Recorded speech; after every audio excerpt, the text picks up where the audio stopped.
Oh, sorry about that. So you guys couldn't hear me the entire time. Oh, wow. All right. I guess, did you guys just stop hearing me?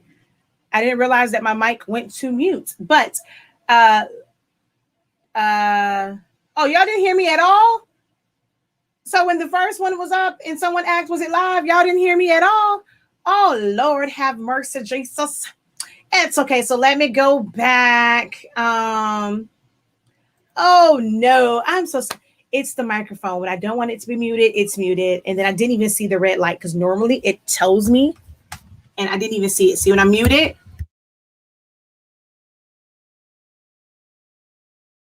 It turns red. And I didn't even look down to see that it was red. So I'm sorry, y'all. I was just going through saying that this is live. Whoever that was that asked, this is live. And then the second part of it was that, explaining what we were going to do today. So we're going to do adhesive vinyl onto some glass items, a picture frame. I was going to do my mom's own, but I didn't pull pink and purple. Okay, go give it to brother. Mommy's live. He's bringing me his underwear to put back on for him. Hold on.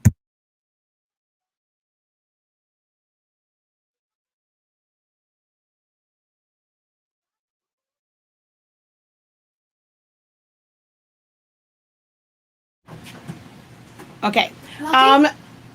So yeah, just we're gonna do adhesive vinyl today onto some glass items. A mug, well, not a mug. It's the Dollar Tree glass, and I have just a regular glass here. I can technically do it on a tile. Another one here that's more like acrylic, and then I'm going to show you that how you can make one on the other one. So that's what we are going to do today. And yeah, and then I was just saying that I am Shakia, the professor of Silaholics Anonymous and the product line Honestly Speaking. And we have sublimation ink, sublimation paper, pigment ink, chip resetters, cartridges, and so much more on our website, shop.silaholics.anonymous.com. Heat tape and things like that. So definitely check out the website, shop.silaholics.anonymous.com. The baby is doing good. His fever broke. And he is running around here like nothing ever happened. So he is doing great right now. Thank you for asking.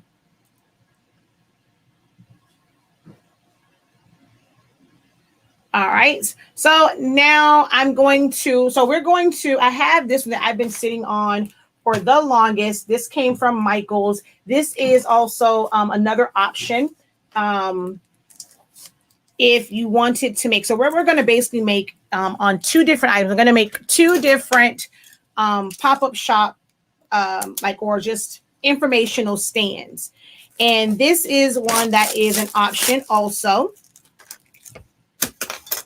I'm going to take this off. So this does have, it's meant for you to hang something on here, which you can do that also, or you can simply put vinyl on it. So what I'm going to do is on this side, I'm going to cover up this part here with an icon, and then I'll put other information here. And this little stand, it already comes to where you can just stand it up. So you don't have to do those with acrylic. You can pretty much use anything.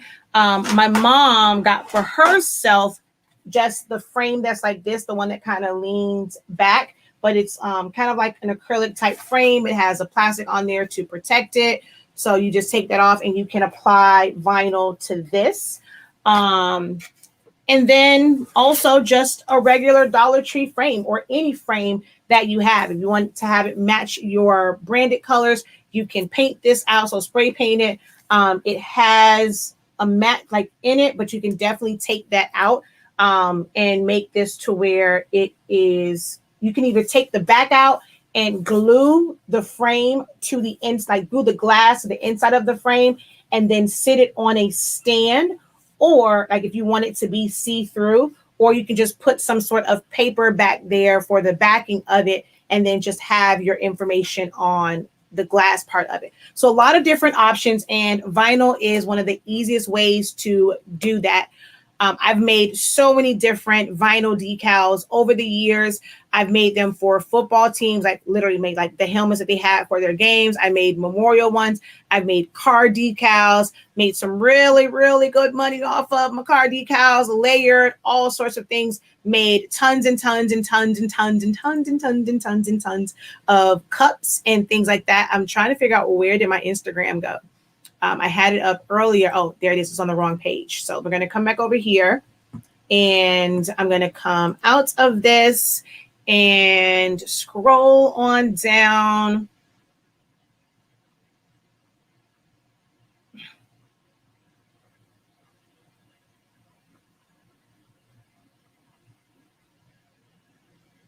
Hold on. I got to look around this. I'm trying to figure out which ones have the vinyl on it. Okay, I'm going to go back up. Hold on.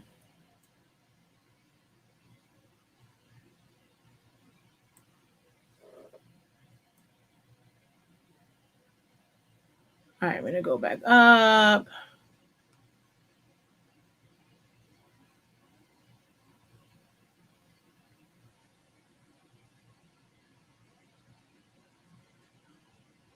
This is heat transfer vinyl, but this is vinyl week. But we're going to do bows during HS Ink Day.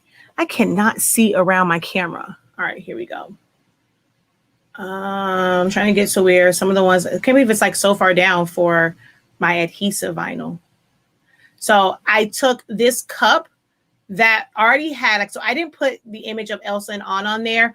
All I did was add the name and it's layered on there. So even if it's just like a regular cup, it's a great way to personalize. You are not infringing on Disney's trademarks or anything like that. And their copyrights for certain things. Well, not copyrights, most like trademarks when it comes to doing these. So you can buy the glass. You're paying full price for it. You're paying for it. You're not, you know, stealing it, bootlegging it, recreating it. This is their item. So if you want, and you know, you want to kind of have items to appeal to those who want Disney, purchase the actual cup and then just put their name on it. That is a great way to kind of get started in that. And you're not infringing because you are paying Disney for whatever company it is for their product and you're just adding to it. All right. We're going to keep scrolling.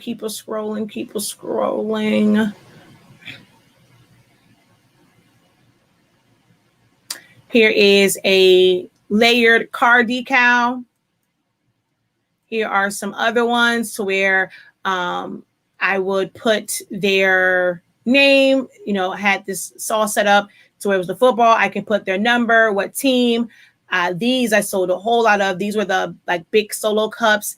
They work great on that. And then car decals, bulldog heads. So I did those. This was some memorial ones I did. We had 2 football players that passed. So I ended up making the footballs with the wings on it. And a lot of, I sold so many of these. These were a pain. I'm not going to lie. Oh, Jesus. It was a lot to do all of these because it had so many small pieces to it that had to be weeded.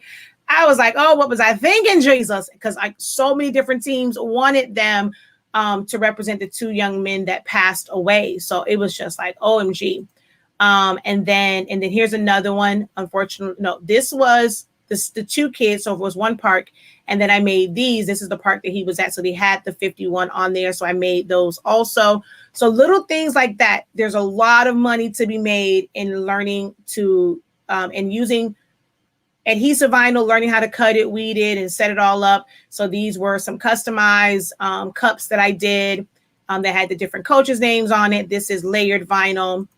These, when it comes to 651 or any adhesive, permanent adhesive, you don't have to seal it on something.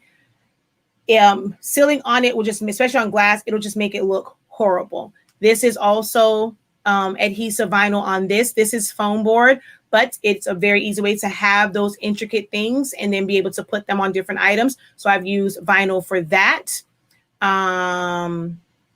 The windows on my foam board boxes, those are vinyl. Here is another cup, and of course it's layered. That's an option. This is a regular mug. It's glitter, and it has vinyl on it. More cups for football teams. My mother's cup that she never ever used. It's just been decoration in her house. And I'm saying it that way because she is listening and she has never used my cup. Never, ever, ever. But it's okay.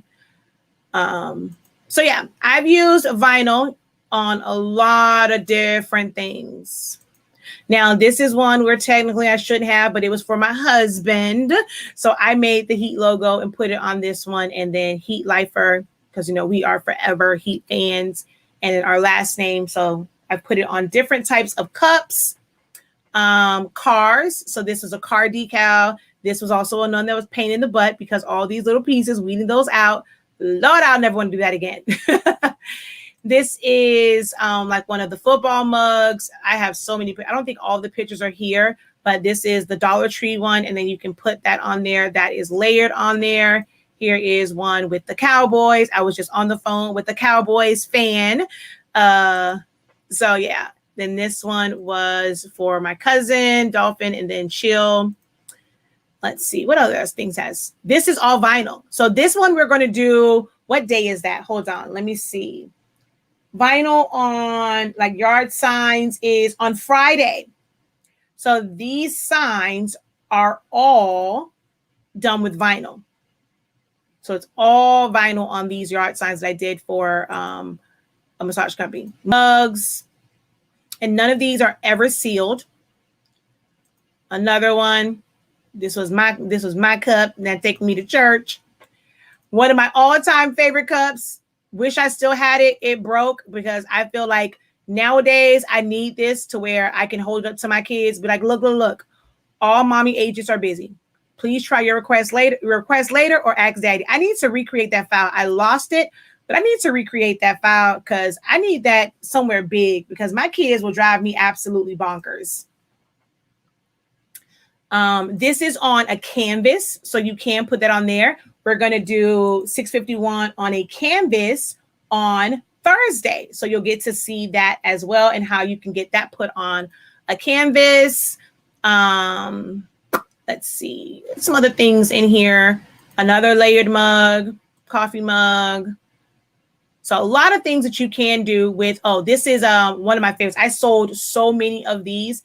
This is my all-time favorite medium to use, which is foam board. So I make door signs when you know people have babies with the baby's name and all their stats and stuff on it.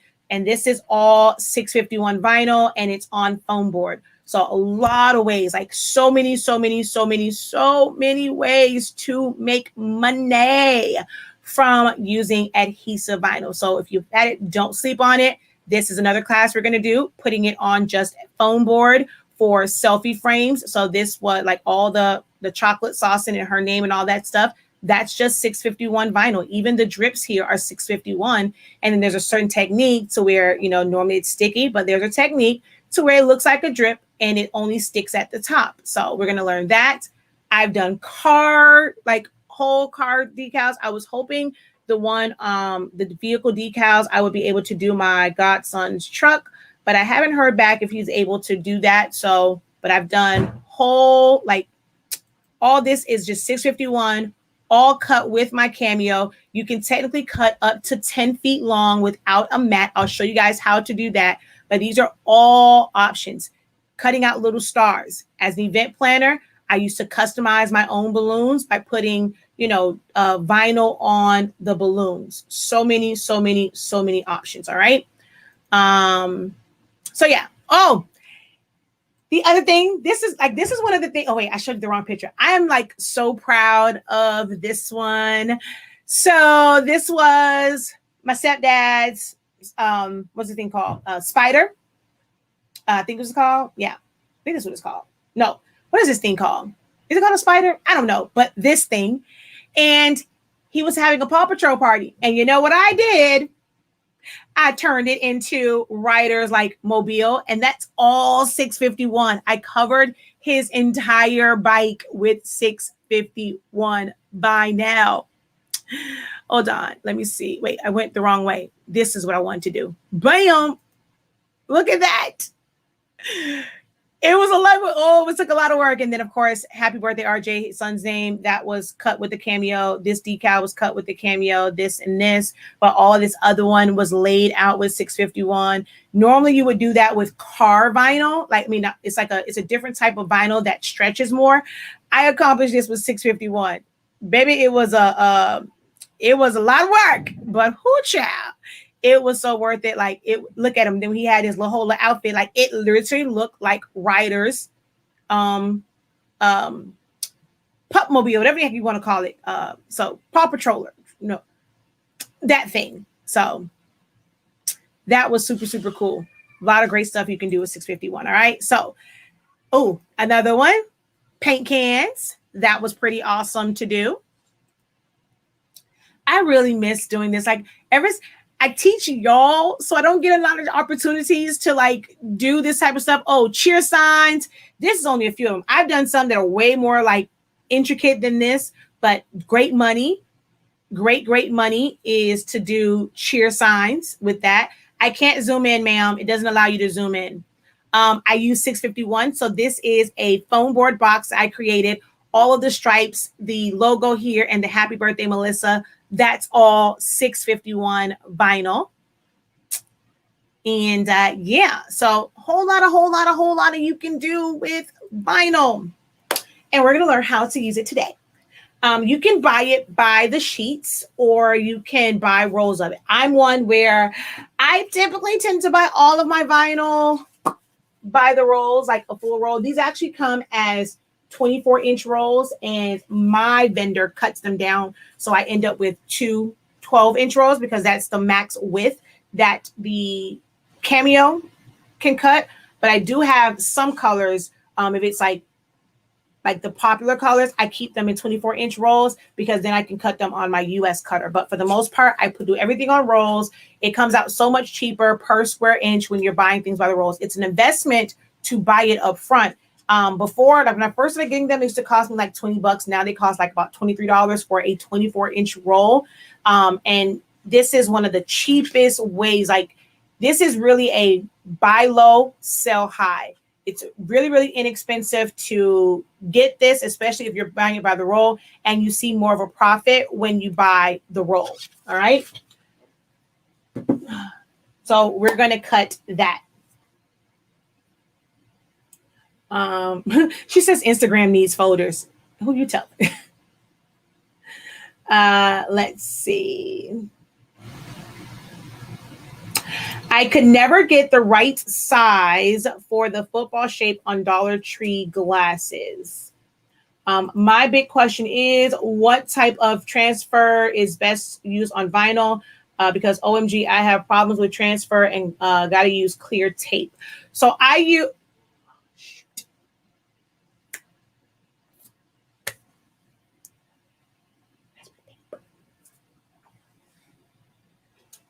to grab that one. Hold on.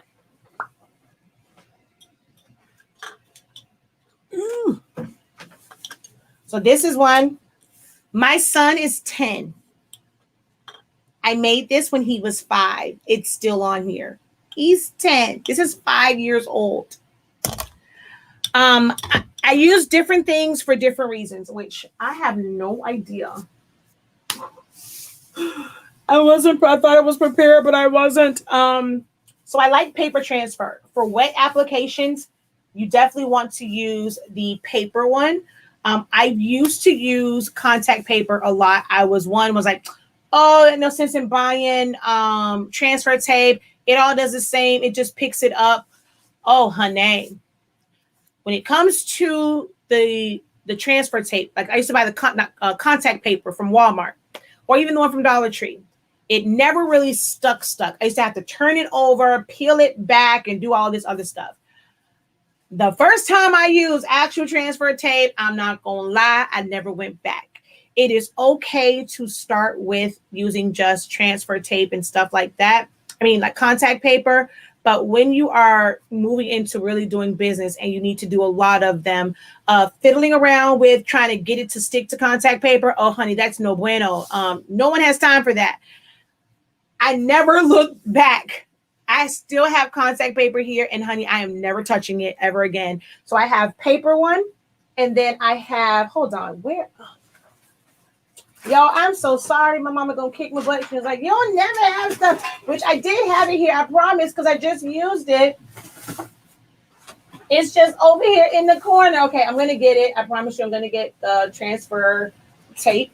But I have clear one. You guys, if you've watched me for any amount of time, you see my clear one. It's this really big roll of clear transfer tape. And if I'm ever doing a dry application, or if I am going to sell it and they're going to apply it themselves, I tend to like to use the clear one so that they can actually see. It's different for me when you're using the paper. You can't really use the wet method with the clear one, because it won't push out the paper and the fluid, and it won't dry enough. So I actually have two different types of transfer paper because they both serve different purposes. So I have this one, and I'm going to grab you the clear one. If it's not here, it is probably behind me somewhere over here, but it's back there somewhere, my clear tape. So I'm going to use that. For the wet method, again, I was a DIYer. You definitely can use it. For the wet method, for the longest time, I was using water, alcohol, and a few drops of dish liquid. More so alcohol, a little. So it's like kind of like 3 parts alcohol, 1 part water, a few drops of dish liquid. And that's what I was using as my wet solution. It worked, but it does take forever to dry. It was right. If it was a snake, honey, and it was poisonous, I would be over here dead as a doornail. Because when I tell you this thing was right on the side of me, I have no idea how I overlooked it, because my mother thinks I'm never prepared. I gather my stuff. I promise you I do. But for some reason, whenever I go live, I can never find it. So here is my clear one. So I've had this for many, many years. It takes a lot. Like, I mean, I don't really do as much now, but this was bigger than that. But this really lasts a really, really, really, really, really long time. So this is this one. And they come in different sizes. I have one that's a little bit shorter than this one, because you want to have the right tape for the right size tape for the job. So it may seem like a lot, but when you have to constantly cut this down, it can be quite annoying. So I have one that is shorter than this. I think this is my 12. This might be either 8 or 10. And then I have a 6, and I also have a 2. So I have different sizes of heat tape depending on what type of decal I'm making, because it can be a pain in the butt to deal with the bigger ones. But of course, you're just starting out, you will just kind of maybe get one size and then cut it down. This is why with my heat tape, people think it's overkill, but honey, having the right size heat tape, and like I use all of them from my 1/2 inch to my 6 inch, and I actually have an 8-inch one that I have personally. I use them all, because you don't want to, when you're going and your production picks up, you don't want to have to worry about cutting stuff down. All right, so there's that. And then, like I said, I used to make my own wet solution, but I don't anymore. I now use Rapid Tack. There are several types of this. There's like other colors. They all pretty much work the same, but I use Rapid Tack now, but I put it inside of a spray bottle. So just a regular spray bottle. Oh, there it is. There's another side. Yeah. So here's a regular spray bottle. That is my Rapid Tack that's in there. And of course, a squeegee.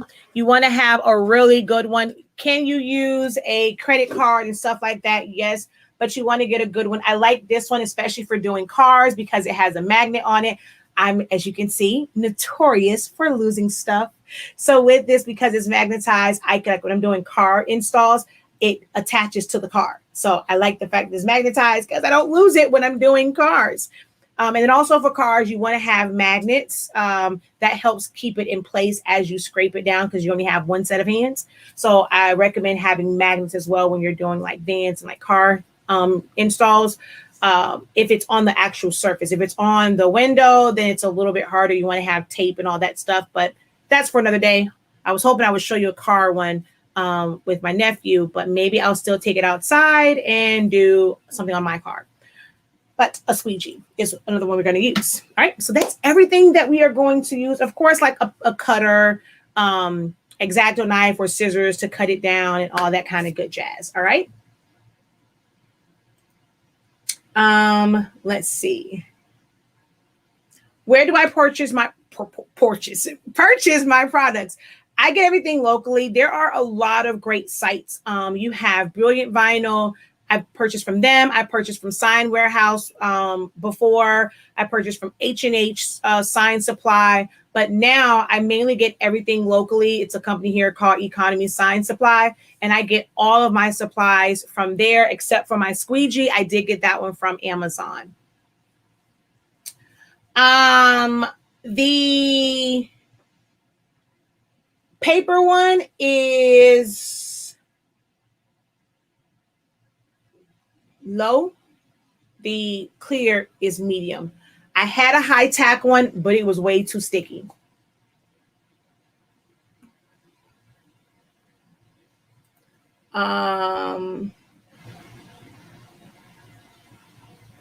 Oh, so the ones that I have, the transfers I have, no, because my site, like where I get mine from, they don't have a website where you can actually go and buy them. But any site, it's a Sign Warehouse, any of them, you just look for one that is a paper one versus the clear one.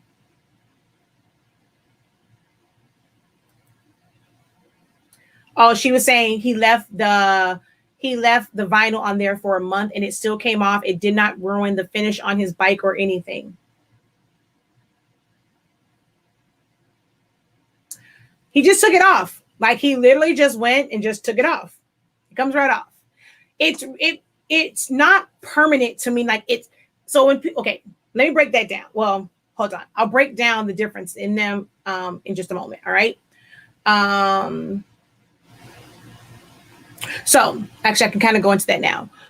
So the difference between reposition or temporary and permanent, and there's repositionable, there is removable, and then there's permanent. So repositionable is kind of like what they make fat heads from, to where it's enough to stick to your walls, but you can take it down and you can re-stick it. You're going to take it off. It's not going to stretch it out of place. Removable is one to where you can remove it without damaging your walls. So it's made of a water-based adhesive and not a solvent adhesive. Permanent is made of a solvent one. The one that you saw on there, that Bulldog one, that was actually 631, which is a removable vinyl. It's not just going to easily come off. Like it'll stay on there. It's just that it's water. It's a water-based adhesive instead of a solvent one. But after a year, it's like a year or 6 months, it becomes permanent also. So even 631, it's a matte finish. Those can become permanent also, to where once you remove it, you're going to rip the walls. 651, if it's like regular drywall, because it's solvent based, it's going to, the adhesive is aggressive. And that's why they say it's permanent, because once you take it down, you're going to rip your drywall. If it's on anything like glass or anything like that, it's it can still come off. You're going to come off. It's going to, of course, peel off in sections because it's going to stretch, but it can be removed. I hate that word permanent, because it's not permanent. The only thing that's ever permanent, which really, when you think about it, it's not. I was going to say like sublimation, but if you rebake that, you can have some of that come off. So really nothing is ever really permanent on mugs and stuff, because you can technically get it to bake off. But that's the difference in the vinyls. No, it will not hurt your car paint. I've had ones on there. Now, if it's on there for a really long time, you have to remember your cars are sitting in the sun. So if you have it there for a really, really long time and the color of your car is changing due to the UV rays from the sun, that portion that's covered, no sun is touching that. So once you take it off, there can be some discoloration between where that decal was and your car because of natural fading. Like all cars fade over time with the sun beaming down on it. So that's the only thing that will be like, I guess you would say issue, because there'll be discoloration on the outside versus what was protected by the vinyl. Which vinyl should you use for car windows when applying inside or outside due to a tint? So if you're going to put it on the inside, you're not going to really see it because of the tint, if it's a really dark one. 651 and 631 will work fine. With the way the tints are, you're not going to be on the end and it should not pull it. I've had 651 on our cars and we have tints on them. And they're to the inside anyway, not to the outside. If you're going to put it on the inside, you're not going to see it anyway. So I wouldn't be really applying vinyl to the inside if they have tints. And then on the outside, either one will work. Like I said, that Bulldog one was 631, and I've also applied 651. I had one that said Real Housewives of Miami Gardens on mine. On my car, I had the one with my baby Baps on there. I had Elite Events and Creations on my car. So I've had a lot of different vinyls go on my car, and none of it ever hurt the paint.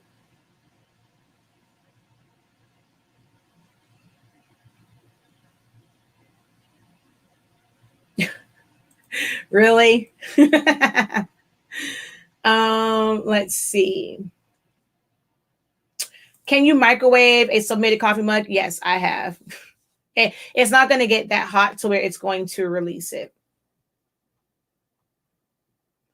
I only put my decals on windows, never the body of my car. So yeah, I mean, a lot of people won't, but it doesn't hurt it if you do. I put it on when MJ had their drive-through graduation. I definitely put it on there.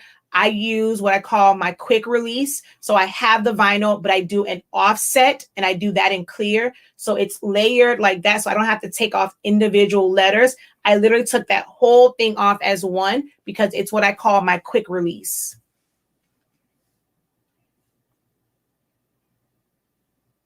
She says, thanks for clarifying. Thanks for clarity because I thought I was going to take off his paint. Nope. And my stepdad's bike is proof that they took that right off and it was on there for a month. It never affected the paint in any way, shape, or form. Ooh. Hope I didn't break my camera. Oops. Hold on, y'all. Hopefully I didn't break my camera because it definitely just hit the floor. 1 second. Okay, nope, we're good. All right. So let's get into setting up the file first and then cutting this final. All right.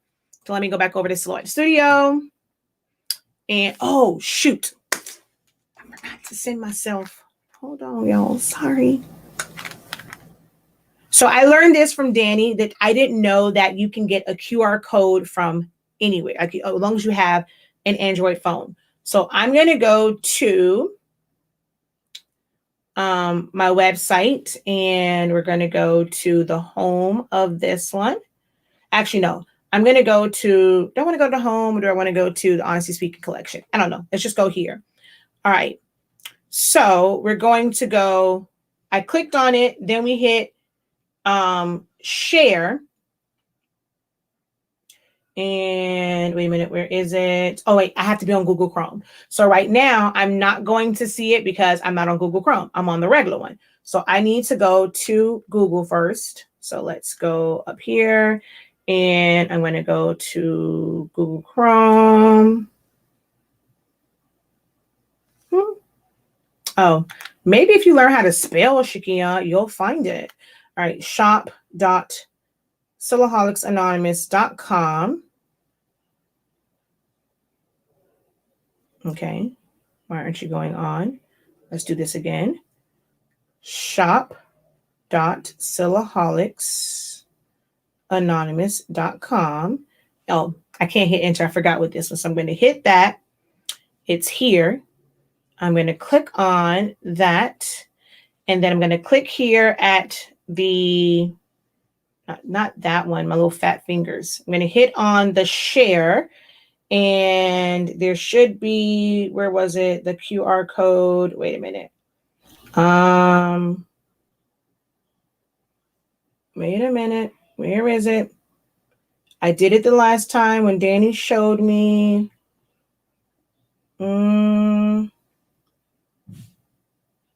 Where did I go to get the Or is it here?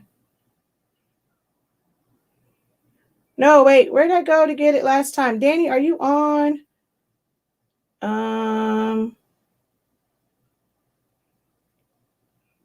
on Google Chrome, but now it doesn't want to come up. So we went to share, and it's only on this one that you can get the QR code.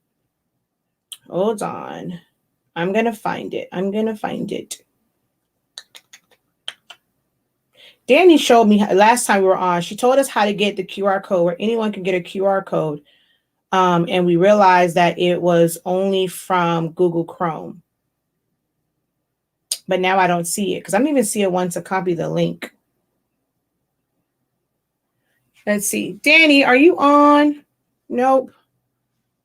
Because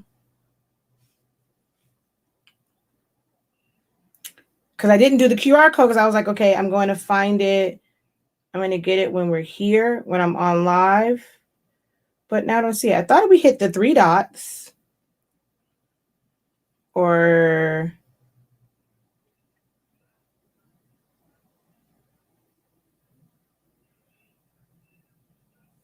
I don't see it now, y'all. It came up and we were able to do a QR code.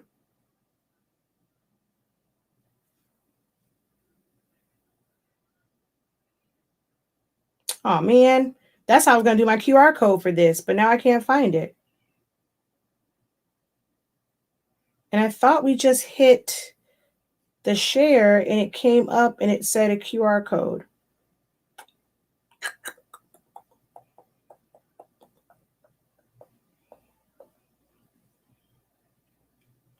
Oh, she is there. See, she said scroll down the options. Wait, hold on. She said scroll down. I am. I don't see it now. And I found it last time, remember? Now I don't see it. It ain't coming up. It don't like me anymore. It's not coming up now.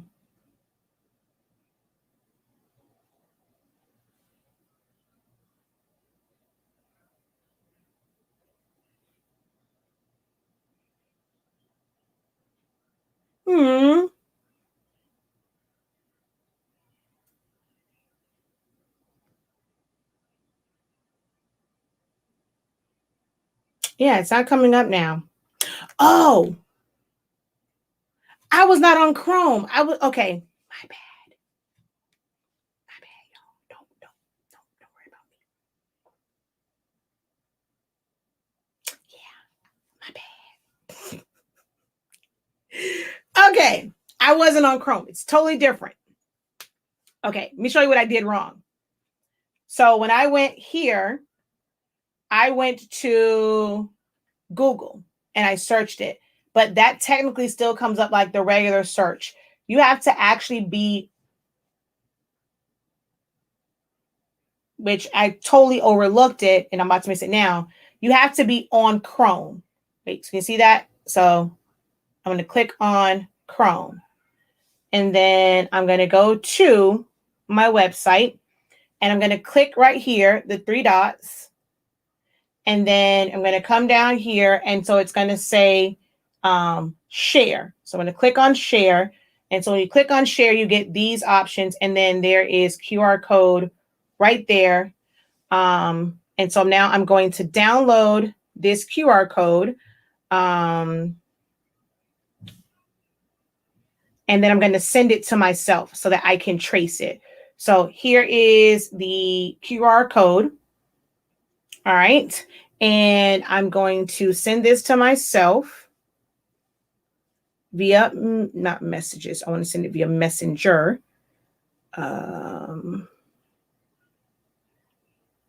Facebook Messenger. And I'm going to send it to myself.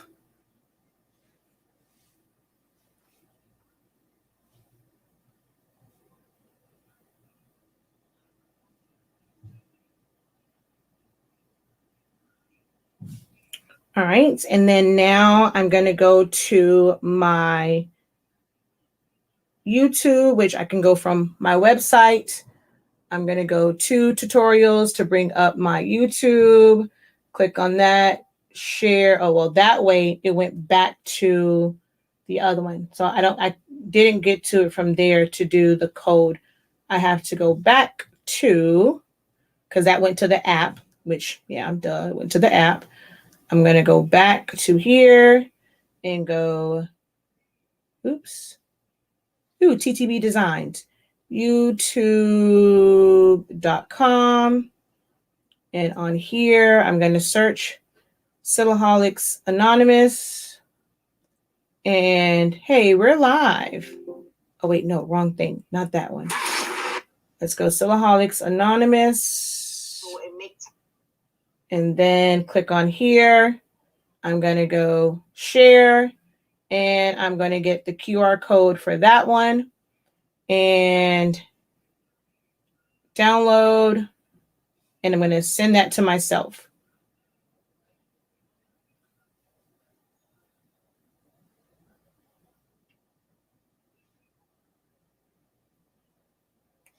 Bam.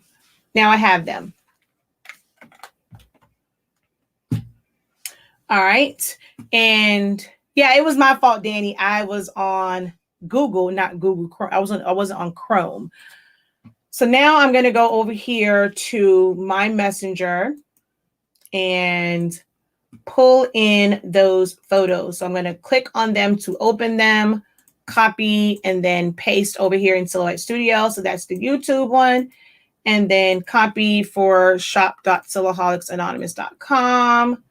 And let's go over here to to trace them. All right. So we're going to come down here. And I'm going to zoom into this. And we're going to go over to trace, select trace area, place the box. And we're going to I'm going to take my threshold up just a little bit. And then I'm going to go trace. Move this out of the way. And then I'm going to come on this side and go same thing, select trace area, place my box. I'm going to wrong way. Increase my threshold. Oh, come on. All right, let's see. Click there. And then I'm going to hit trace. And then I'm going to move this off to the side. I'm going to grab, I'm just going to go to Google to get it because I know I have one somewhere. Or you know what? Let me see.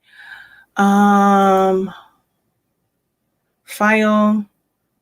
Yeah, I'm just going to look for one over here. It's going to make it faster. So YouTube icon.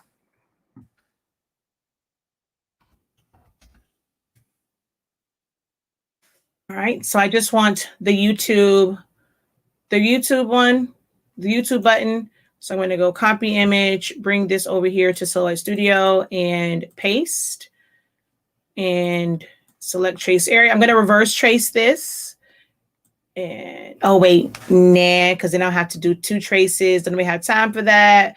So let's delete this and go back to it and get one that's not a true PNG. That's a true PNG. That's a true PNG.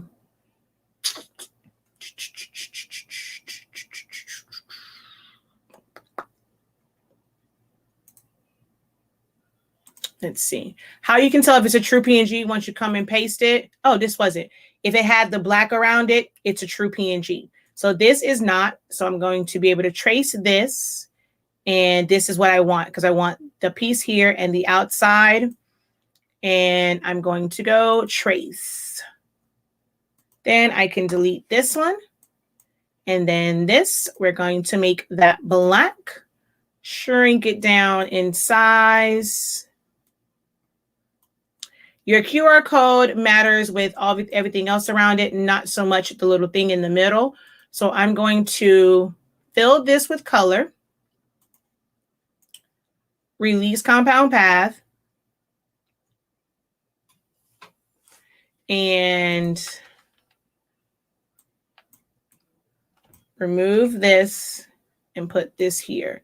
Now, the only thing that's gonna suck is these aren't full-on circles. That is going to suck with cutting this. Oh, I didn't think about that. That theirs isn't full-on circles. That's not going to be good to cut that from vinyl. Did they come in just not being circles? Yeah, they just aren't circles. So that kind of sucks. I didn't anticipate that part. So we're just going to select it. I need to cut this ASAP Rocky and make compound path. So I might just do the one because that's going to take forever and a day to cut. All right, I want to measure my glass piece here. So let me grab, actually, I don't want to do it on this one. Which one do I want to do it? Yeah, I guess I will do it on this one. So let me measure this real quick.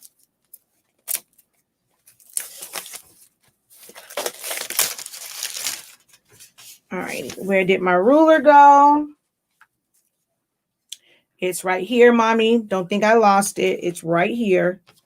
She's going to be like, you always losing stuff.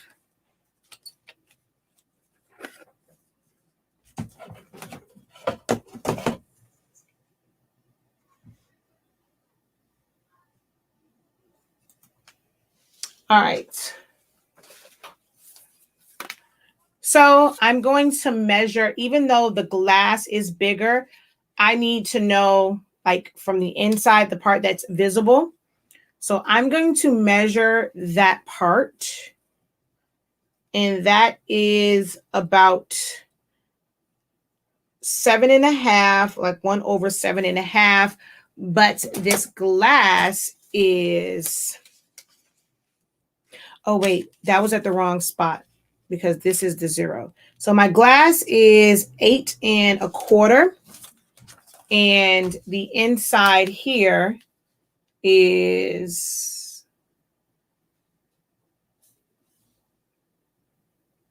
7.75. All right. So I'm going to make this one 8.25 by 6.25.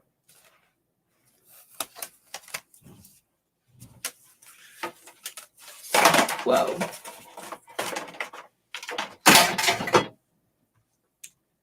I'm going to zoom back in on this. Oh, and then someone asked, can I change that? I just saw that question. I'm going to send this to the back, select it all, and change it to no color. Hold on. I'm going to show you. All right. I'm going to go to my camera. So I'm on here, and I'm going to hold it up to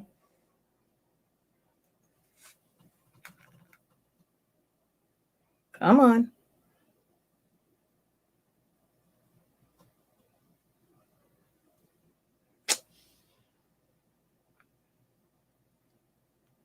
Why don't you want to pick up?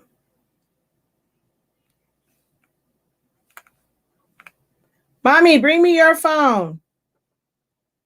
Mine is acting crazy again. I hope that she heard me. Oh, no. Okay, I see why. I didn't have scan QR codes on mine.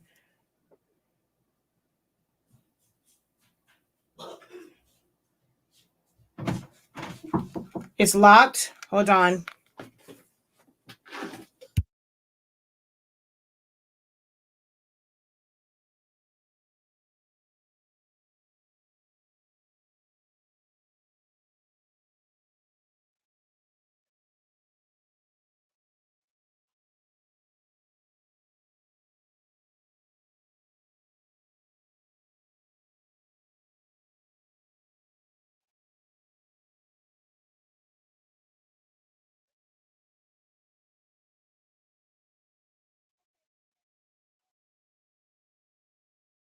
Oh, I'm muted. I'm muted. No.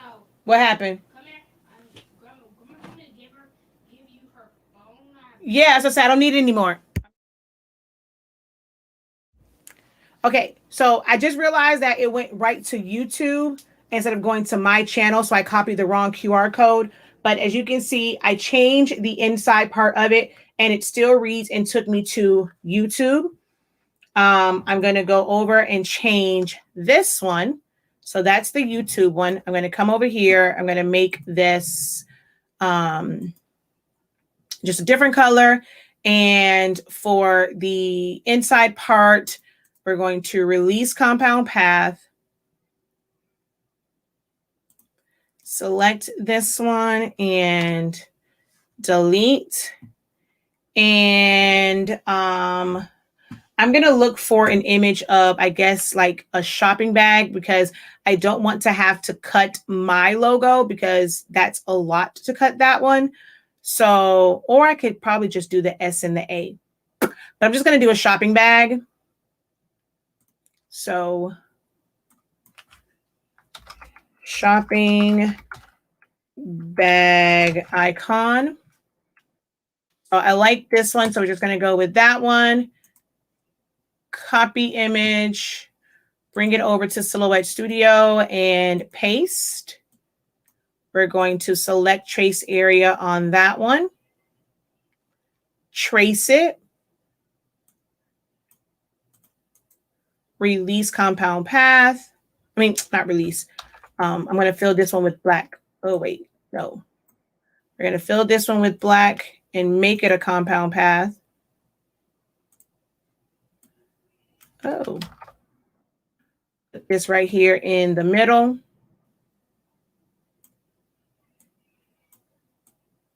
Select it all. Make it a compound path. I'm going to make my line color no color, and I'm going to move this behind it. I'm going to scan it and then show you guys. It's going to go to the website. So I'm going to go to my camera. I'm going to scan.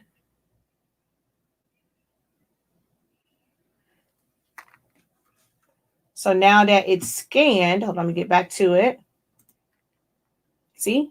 Tap here to go to shop.silaholics. And oh, well, I got to go back now. And so it takes me to my website. So you can change the middle image to whatever you want. Because I saw someone, what did she say? Don't forget which one is which. I had already planned to change the inside. All right, now we're going to go back and make our box. So for this one, it's going to just make a box. I'm going to come up here. It's unlocked. I'm going to make my width 6.25 and my height 8.25. And then I'm going to do an internal offset. And my height should actually be 7.25. So it's not 0.125. It's going to be 0.15. And then I'm going to hit enter. So that's 0.795. So actually, let's go in 0.2.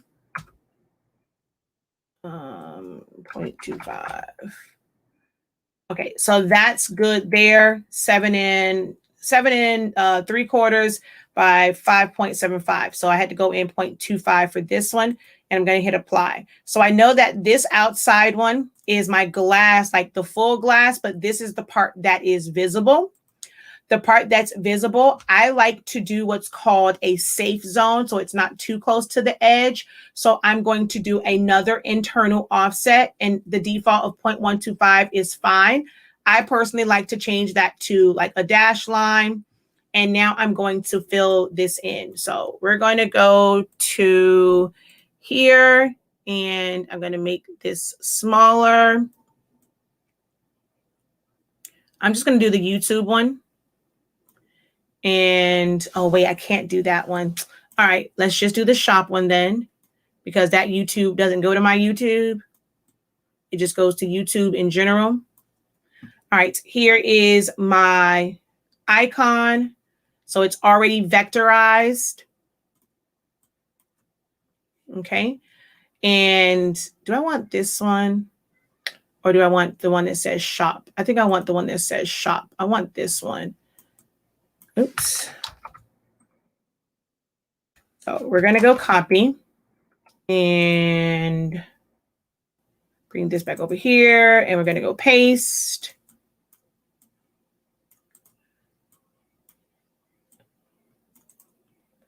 Ungroup. Ungroup. Oops. Ungroup.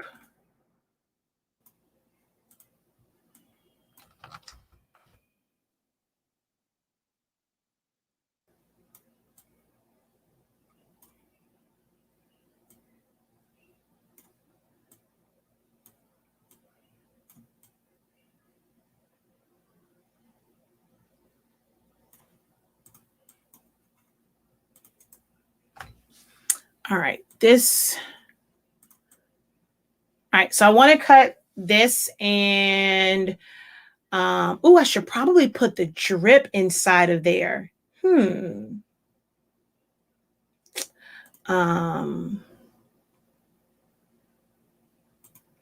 I can put like my Cash App. I don't do pop-up shops, so I didn't really want to do my Cash App, but I could do that. So I'm just going to do these few colors, and the majority of it is going to be black so that all this can cut at one time, and then we'll set up the other design for that to cut also. All right, so this is the size I want, right? So I might make this just a little bit bigger just because these are some really small dots.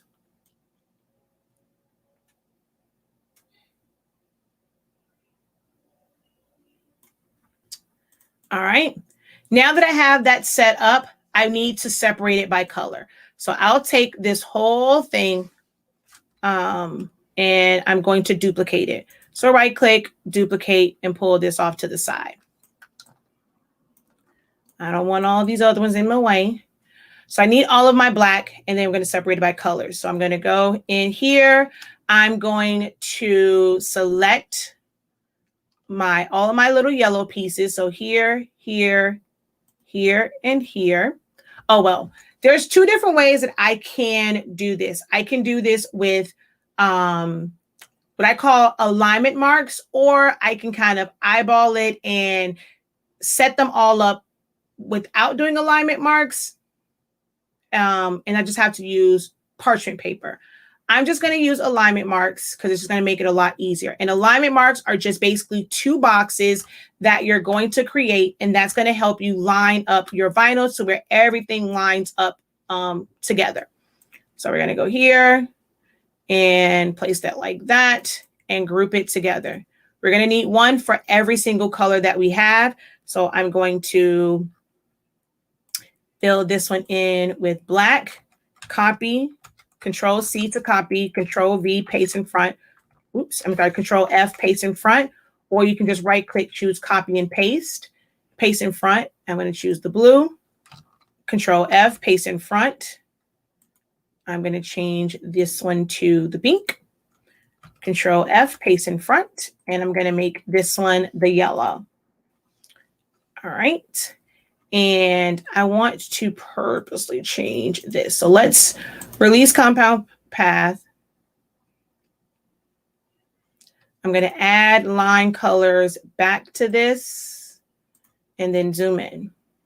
So I want this part to be a compound path, but I don't want this part. I want to have that be solid, or do I want this to be a different color? Nah, let's just get rid of that. But what I can do is I'm going to take these and I'm going to group. So I'm going to make it a compound path. I'm going to make this a compound path. I'm using keyboard shortcuts to make it a compound path. Make this a compound path. I'm going to make this one cyan,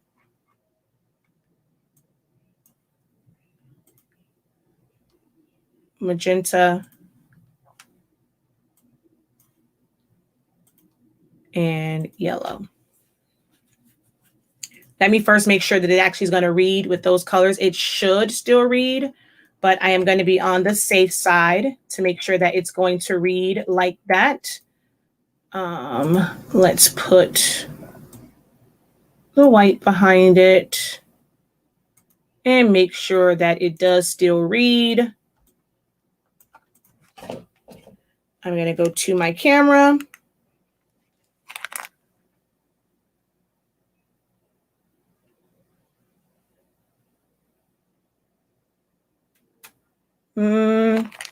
Oh yeah, it picked it up.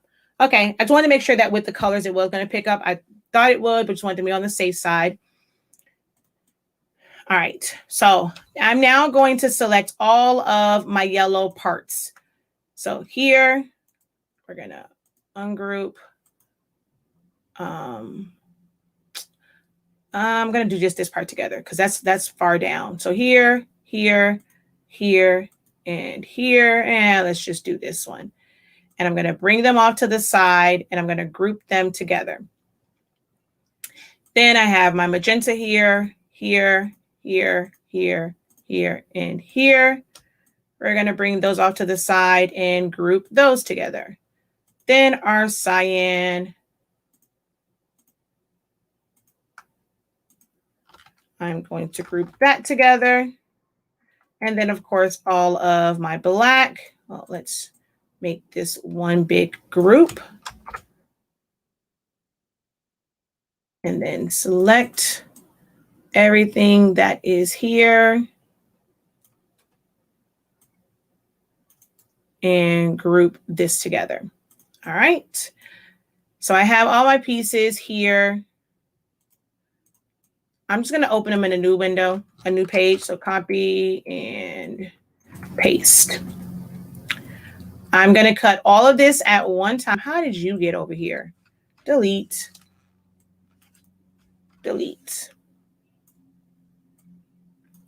I'm going to set my matte to my design page size to 12 by 24. Oh, well, let me set my matte to 12 by 24. Set my design page to 12 by 24. All right, I'm going to start with my black. I'm going to put this here. Let's see, can I fit all of them without? Nope, I'm going to have to double up on something. And you don't have to go, like, this is a lot to go this far down. There's ways to do it where you don't have to do this. And I think I'm going for the blue one. I think I'm going to leave this one because that is way far down. The other ones aren't that bad.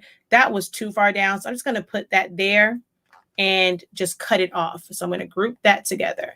So this, I'm going to rotate it so I don't take up a bunch of space and put that there.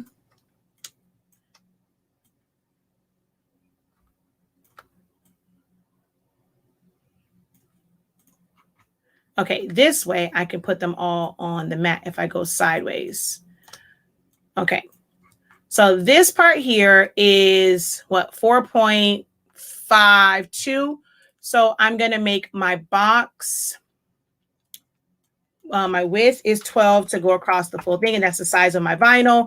My height is going to be 5, and I'm going to place this here. And then for this one, it is like a 4. So I'm going to make this box. I'm going to go down. I'm going to make my height on that one 4. And hold down shift, bring that back up to where it's right on that line. Ooh, it needs to be a little bit bigger than 4. So let's actually make that 4.5. I'm going to bring this down. I'm using my arrow keys on my keyboard. I'm holding down shift. I'm going to bring that down to right there. And then this should be the same. So 4.5. I'm going to pull this one up here. 4.5. Pull this one right there. Right there. I'm going to put weed boxes around all of this because it's going to make it easier to weed them out because it's such small pieces. So I'm going to go to my offset. I'm going to go to offset, and this should be fine around them, and apply. Same thing over here, which I forgot to include this one. So we're going to go black, offset.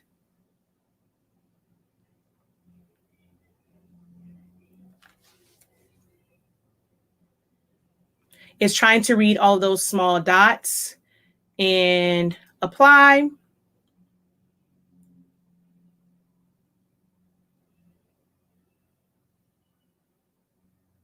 So the black is going to take the longest to cut. So take a long time to cut. All right, so I'm ready to go. I'm going to go over here and cut all of my vinyl down and then load it onto the mat and allow this to cut everything that is here. And then we will discuss like some other stuff when it comes to doing this vinyl stuff. All right, let me grab my paper trimmer.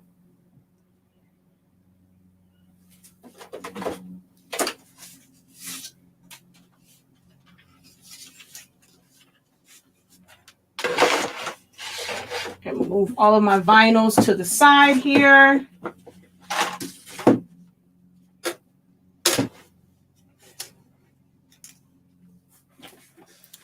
And we're going to switch the camera over.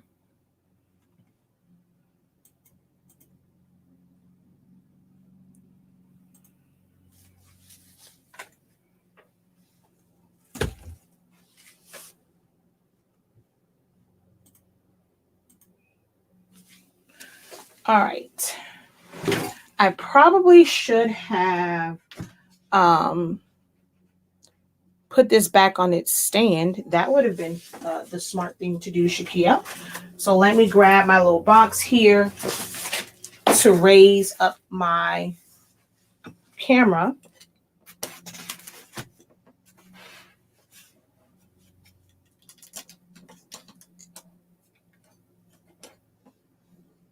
And we're going to cut this down.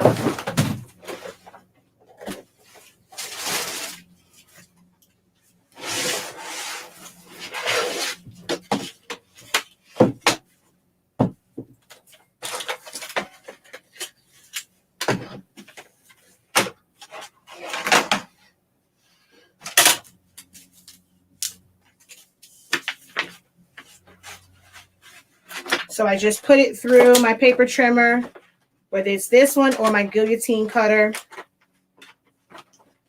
And these are all 4.5s. I'm going to cut off the leading edge of this just to make sure that it's nice and straight.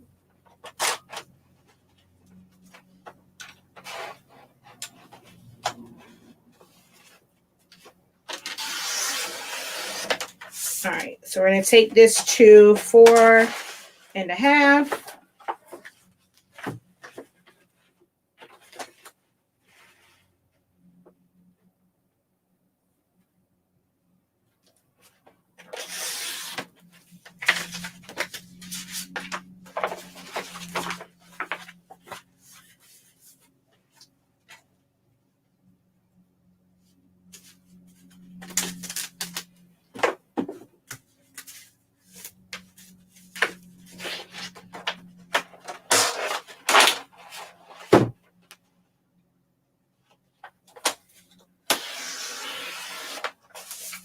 Because I am doing this where I'm going to cut all the colors at one time, I have to make sure that they are all perfectly straight because they have to line up to one another.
All right, all of my vinyl is cut.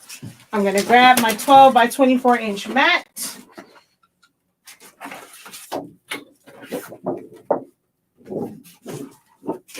And I'm going to go in the order that it's on my screen. So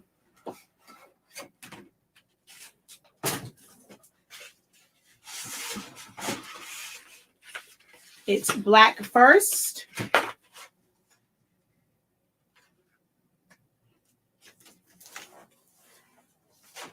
Then yellow.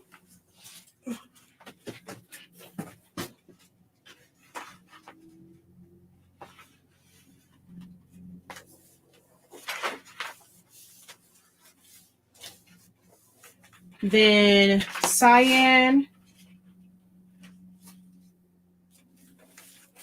And then magenta.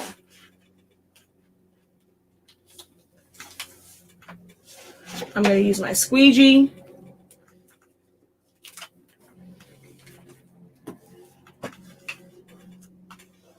To push everything down.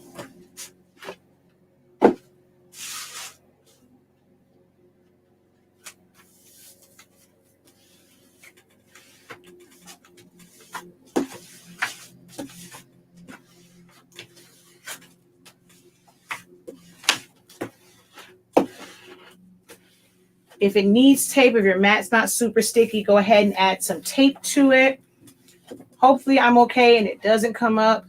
This mat is still pretty sticky. All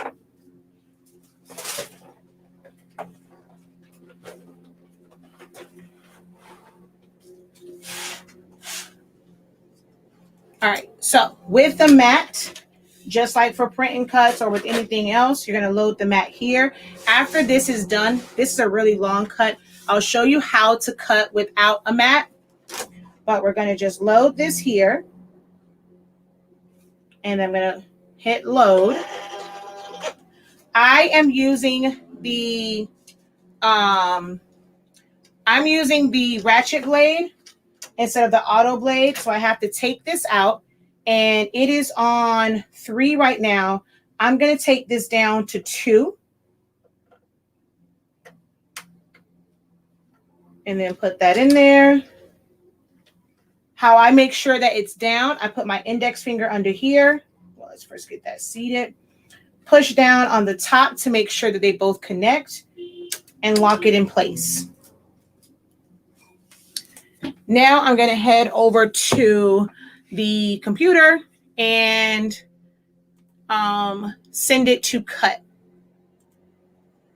So from here, I'm going to go send. My outside lines, I don't want these to cut. That's what I cut my vinyl down to. So I'm going to select those, just the lines, and choose no cut. All right. And now I'm going to let this cut. Although I want to move my black is like right on the edge. So I'm going to take my whole black and move that over just a tad. Okay. So now that's ready to go. We're going to go send. I'm going to use a blade of 2.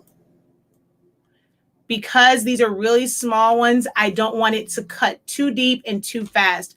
I'm going to take my speed down to about 3. I probably should do about 2, but I'm going to see. Hopefully 3 does well. It doesn't mess up.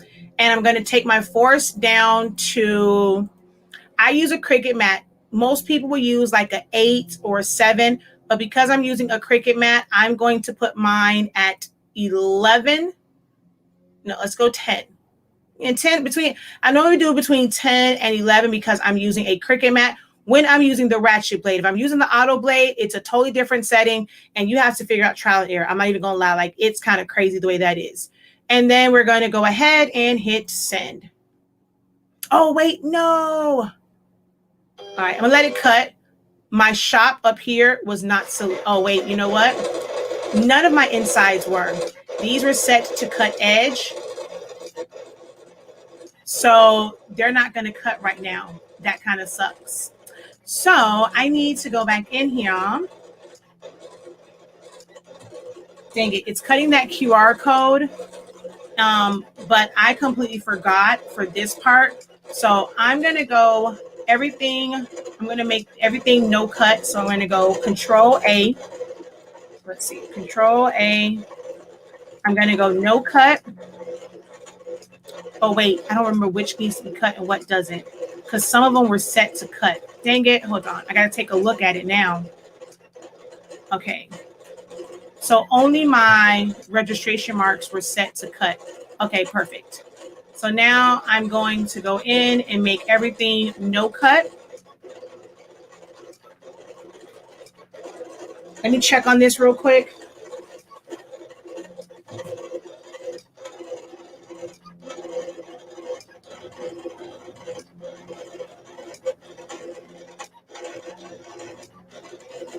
All right, it looks like it's cutting.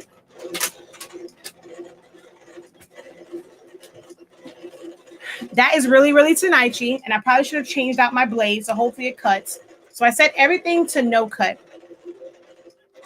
I'm going to go in and select all of my design part and set those to cut.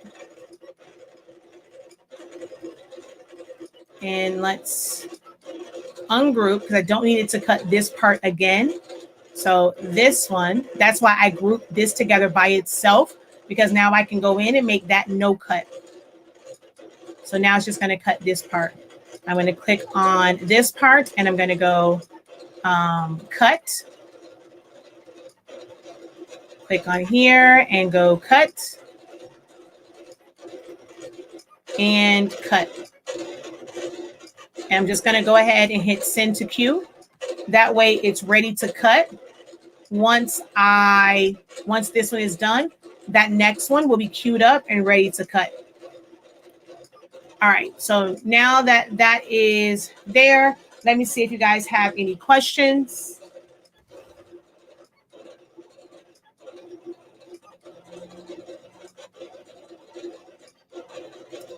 What is vectorize? So it's like a vector file. Whenever you have something that is, okay, so let me go back to, while that's cutting. I know that's loud. Don't talk about my machine. So let's go to here. And where is the, okay, I guess I deleted my YouTube one.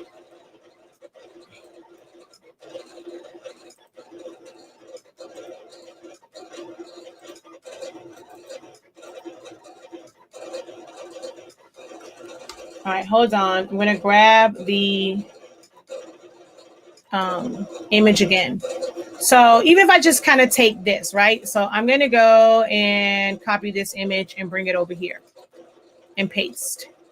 If I were to go and try to cut this, if I put edit points around it, it's only 4 points.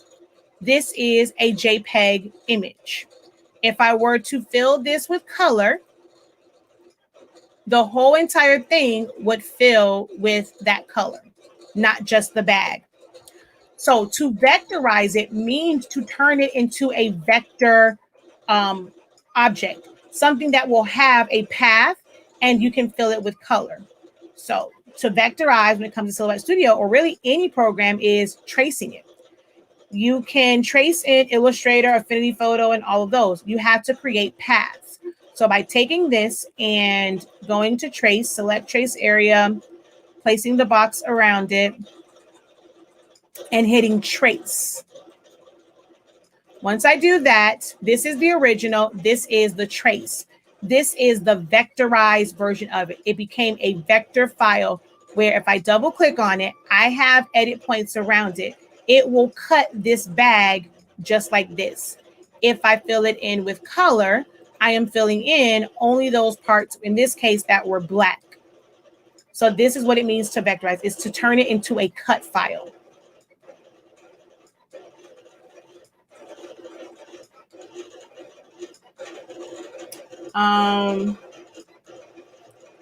She says, well, you just convinced me to buy a Silhouette machine. So you technically can do this without a machine.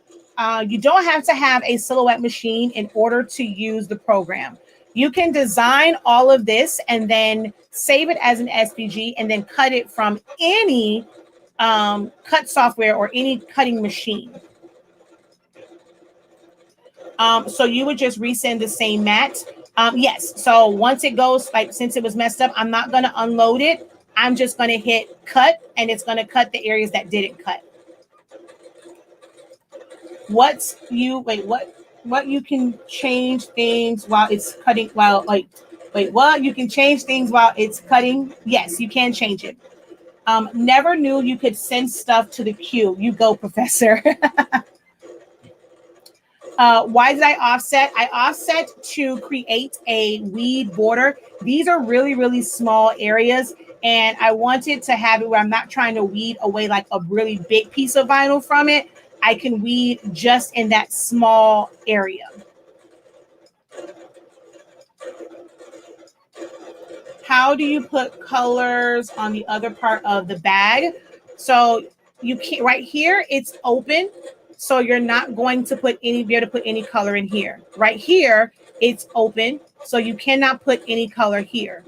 This part, you can add color by releasing compound path. So this part will release, well, you can put color here, just not in this one. So now this is released. I'm going to come back up here, make this a compound path because it's the straps. Send this to the back. Now this piece can be colored. Think of everything as a shape. So now this is solid. This piece, what makes up this handle is when this piece here that has this cutout is cut away. So the bag itself is solid. This piece, once you make it a compound path, it cuts away, and where that void is, the yellow stays. So now that's how you can change the color for this part. If you're wanting to change the color of here, you have to close it off for both of these. So I would go to my draw polygon, and I'm going to make a line.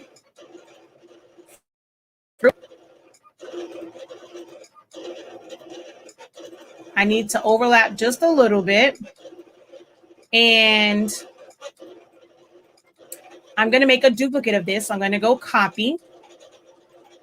I'm going to select these two pieces and I'm going to weld. It now creates a channel right here. We're going to release compound path, hold down shift, click on that channel and delete everything else. Right click, paste in front. I'm going to just change that to a different color. Send that to the back. Now I have this channel that could be a different color as well. If I want, there's no sense in closing off the straps, but you could make them connect to where it's one strap. And to do that, you would use your edit point, like your draw curve. So we're going to go here. We're going to draw around like that. Bring it back down. Connect it. And then I'm going to adjust my edit points. It's still cutting those circles. It would have been easier if they would have been solid circles. I didn't realize that they wouldn't be solid circles, or I would have done that ahead of time so that I could have made them solid circles.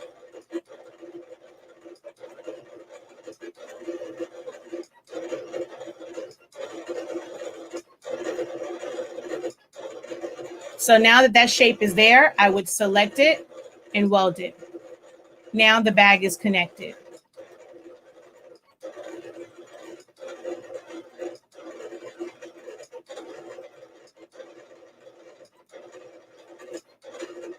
And you can change that to whatever color you want.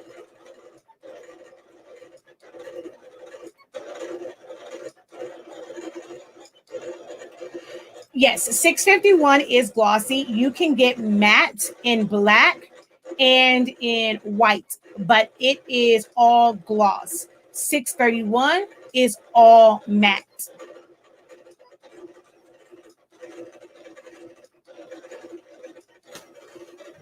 Ooh, it's still cutting all them circles. I should have thought about that before I did that one. It takes a while. You got to be patient with it. You know what I'm going to do? I'm just going to turn on another machine so I can cut because I don't want to wait for that. So I'm just going to turn on another machine and then cut to that one also.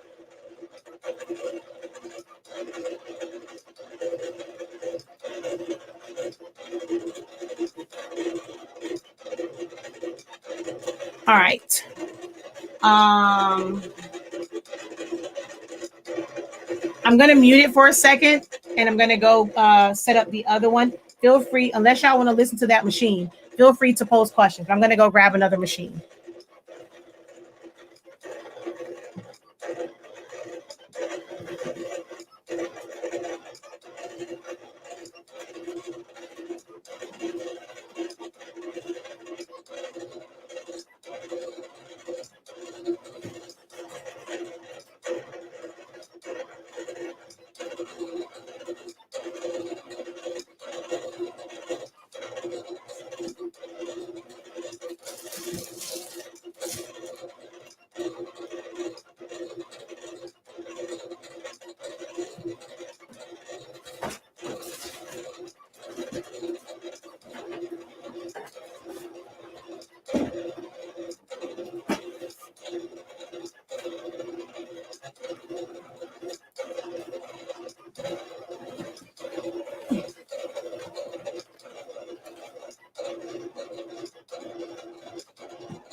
It's still cutting.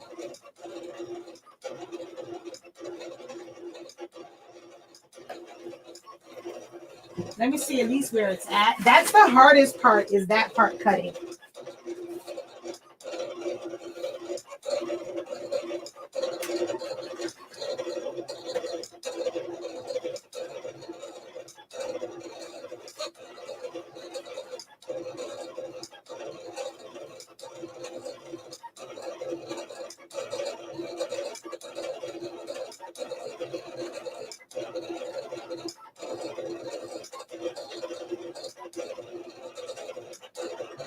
It might be on the last row.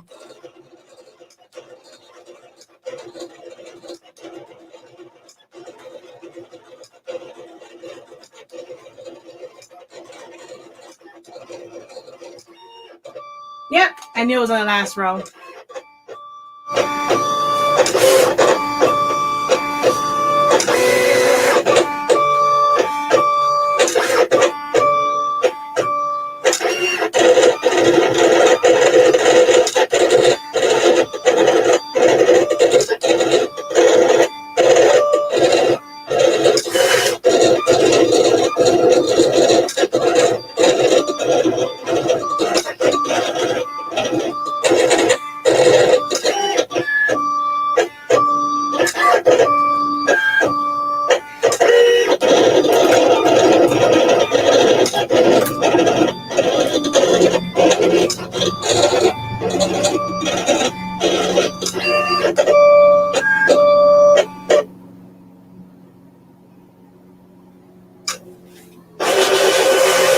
Now it's going to cut all of my contours.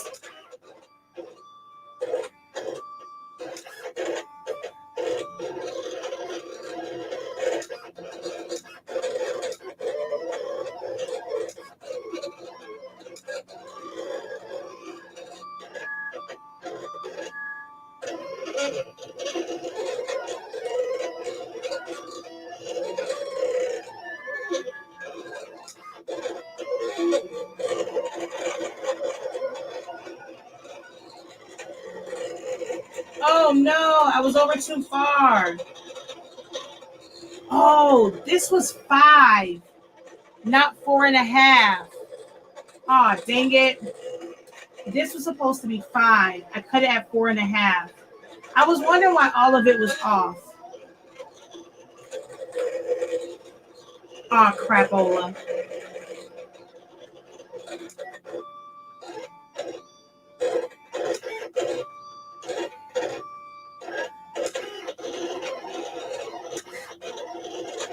But I should be okay for all the other colors.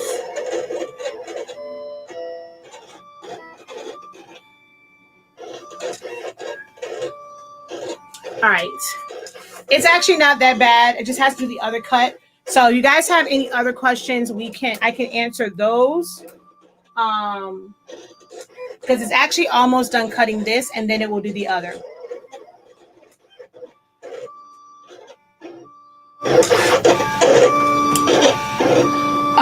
How do I know where to put the colors? I set it up that way. So I'm going to go back over here.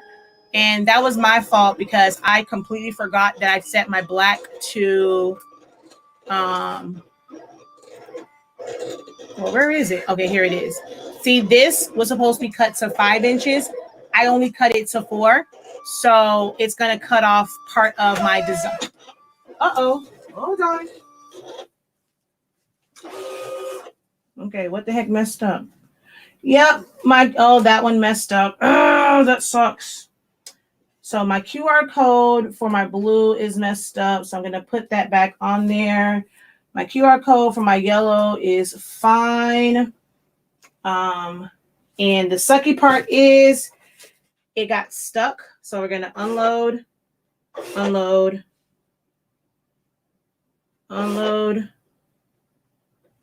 It didn't go all the way back in. So I'm going to, okay. There is fine. And I'm going to have some mistakes because this part cut wrong. And I'm going to have to cut my blue QR code part again and also my pink one because it jumped and now it's off. That kind of sucks. All right. So I need to fix something here. I'm going to send it. I'm going to send it to the Q, the cut to Q. The Q that's in the cut. The cut that's in the queue, I'm going to send that to cut. So see, it says ready, and you just go start cutting. But I need to go in and fix this for the next cut.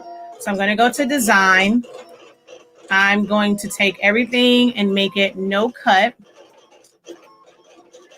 I need to recut this. So I'm going to ungroup.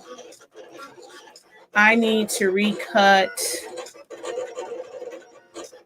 this.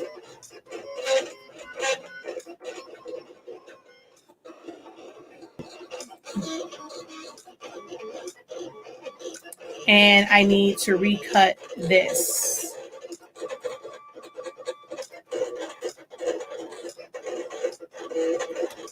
Everything else is fine. This part's going to come out weird, but I can always go back in and fix the last other letters. So I'm going to go back to send.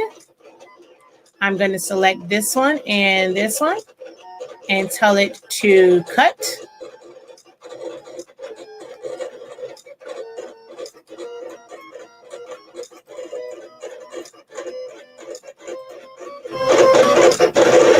And I'm going to send that to the queue.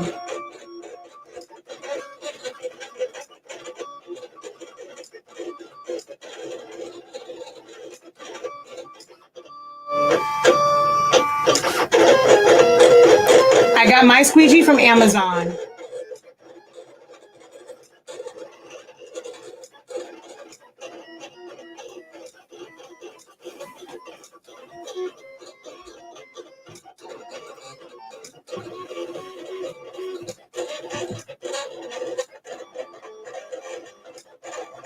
Ah, it cut off. All right, innocent to me finishing that because that cut is all the way off. That just made me so mad. Ew, that's all the way off. All right. All of that for nothing because my cut is off. Way off. Well, the most important part cut. And so now for this one, I'm just going to load it back in.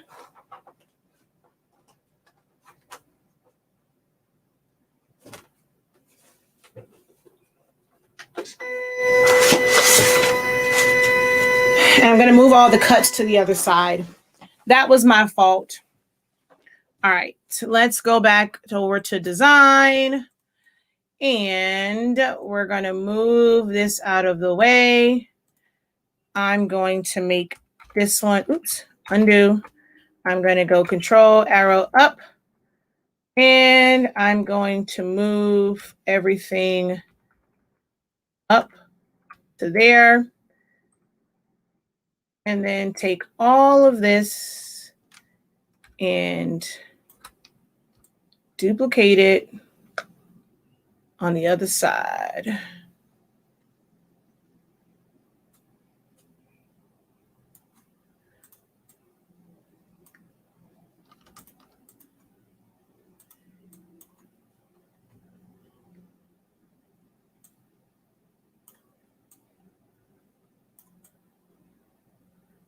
Okay, it's not gonna fit. I'm gonna have to cut all new vinyl. Well, no, I don't. It's just that my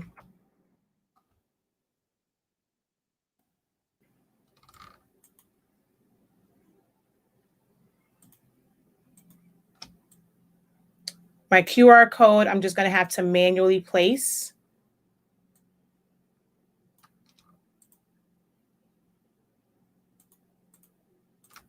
Okay, what's not selected? Oh, ungroup.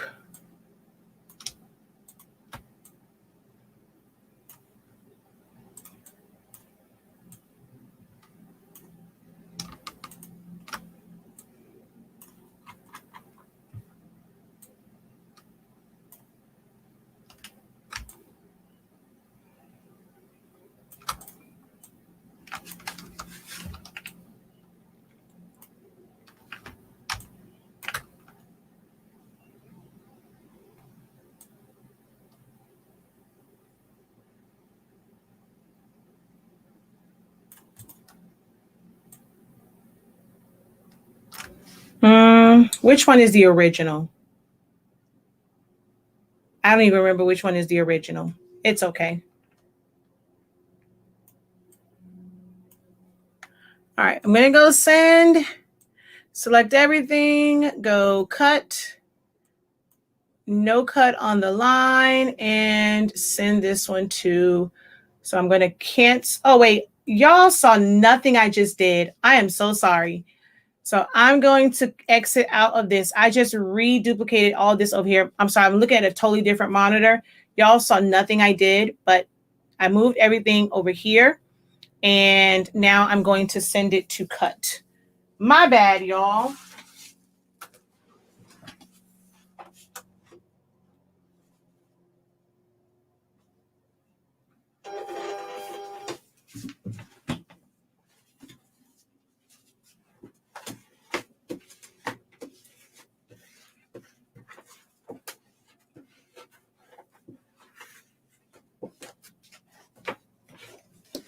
My bad. I just moved it all to the other side, and now I'm going to send it to cut again.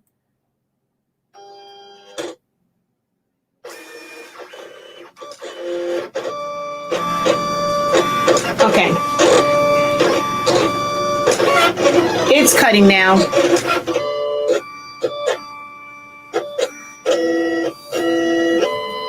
When you make a decal for inside car windows, you need to mirror the image. Yes, you do. Let's see. What are some reasons for two monitors? I have two because I design on one. I do all of my back end business stuff on the other. I'm actually about to get 3 monitors because one will be that one, it'll state all financials.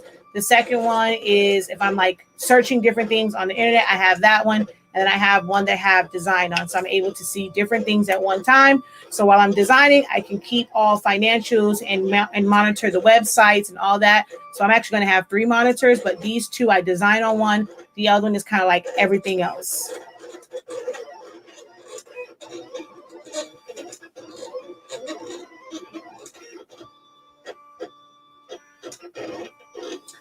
She said that's not close to the edge. As long as there's no such thing as it being too close to the edge, as long as it's inside the box, it's fine. It's actually not even really that close to the edge. As long as it's inside, it's still going to cut. Okay, something keeps catching.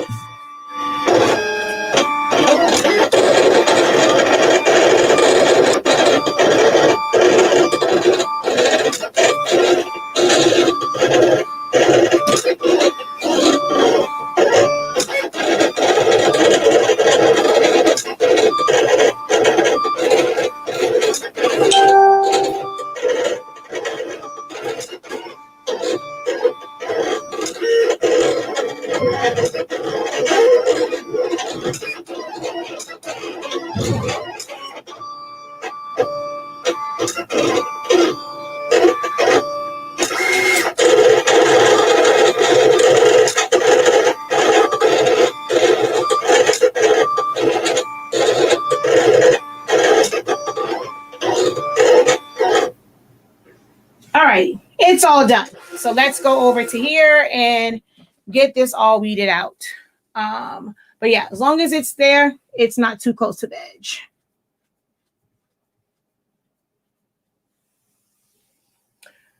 All right, let's switch over here and let's get to weeding. Let me grab my weeding tool. Let me bring my microphone over here. Ooh, grab my weeding tool. I'll cut my shop part afterwards. I probably should let it cut on the ground while I'm weeding this one. I think that's what I'm going to do. Is I'm going to let the shop part cut while I weed this one. I'm going to put my Cameo 4 on the ground and let it cut. So this is supposed to be 5 inches, not 4.5.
All right, you're going to get moved over here on the top shelf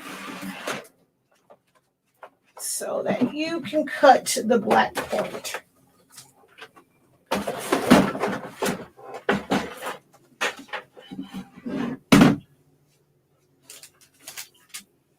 All right.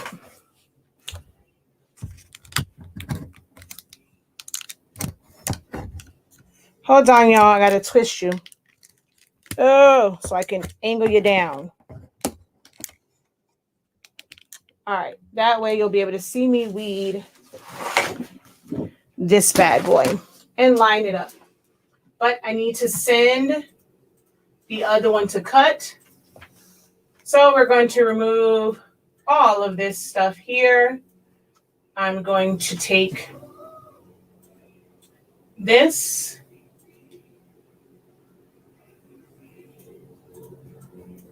and place it here.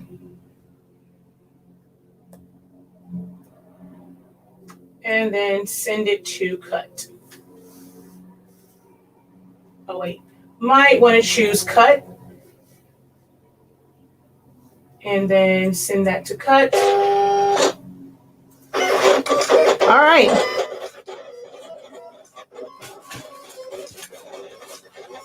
So with the weed borders, the purpose of those is I can weed just around my details first, and it just makes it a lot easier to manage smaller pieces.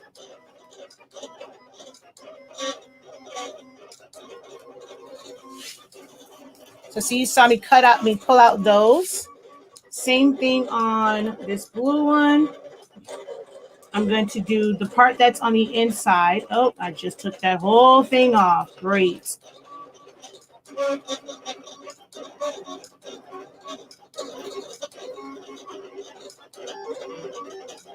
Hopefully I can see enough of it to put this back down, which I do.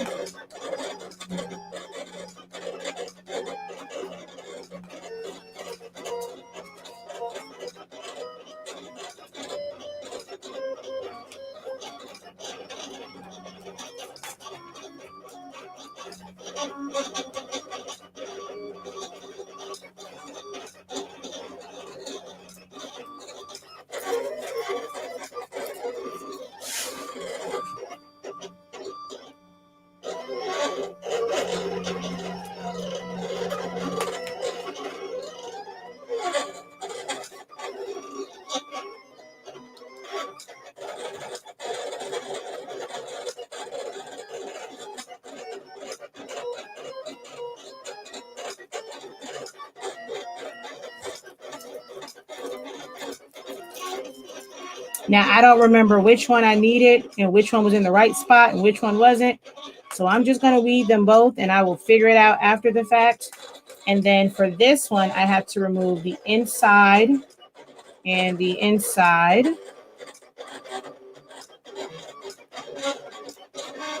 And then the inside of this one. And now that all of that's done, I can take this and it's not going to mess up any of the important part of my design. I technically can cut off this part.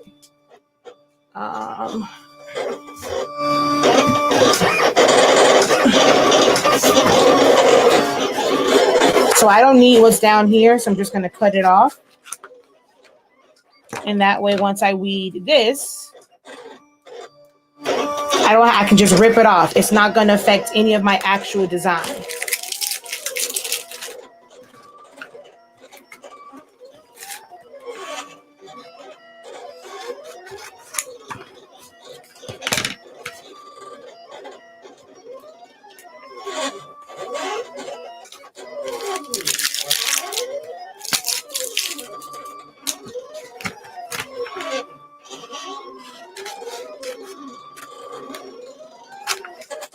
I know my yellow is out of place, so I'm just going to cut that off.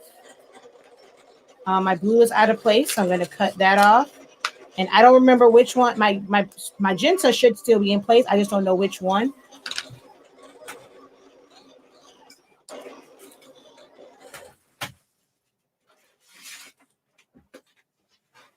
All right, so that one's done cutting.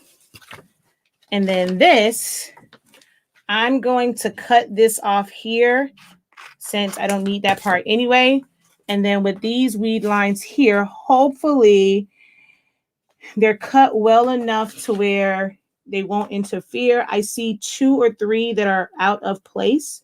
So I'm going to try and get those back in place.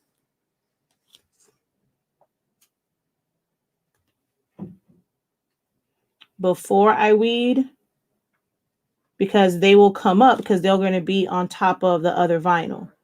So I'm just going to try and get those in place. Hopefully I can weed this. This is really small. Yeah. See, some of them are going to move. I actually hate weeding black vinyl. Okay. I'm going to show you a better way of doing this to weed this out. I'm going to reverse weed this. So let me grab my clear tape. And this is a reverse weed. When you have really small pieces and you think that they may come up, you may want to consider reverse weeding.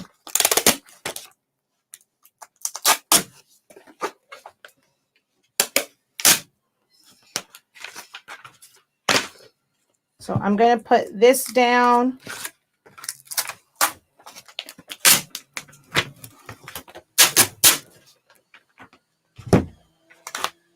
And I'm going to just put this right.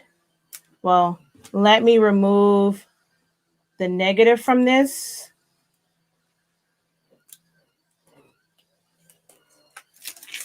And I'm going to put this down. Squeegee it down really good.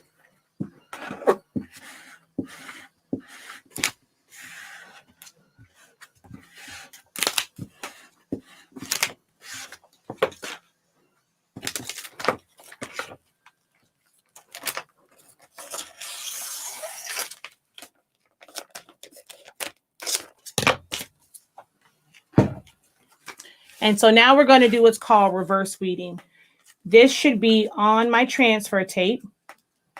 And because it's a high tack, and this is kind of cut into the paper some, this wasn't a really good kiss cut.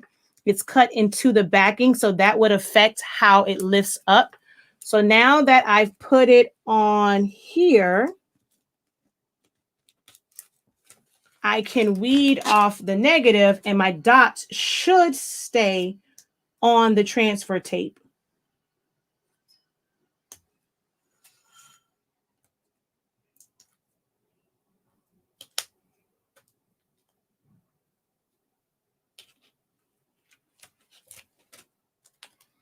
I don't want to drop it.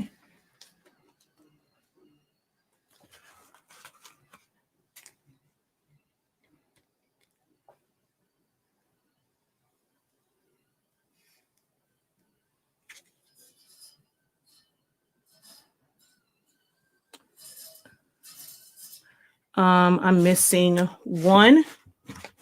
All right. You don't want to drop it all the way back down, but I do see that I'm missing one dot. And then one right here.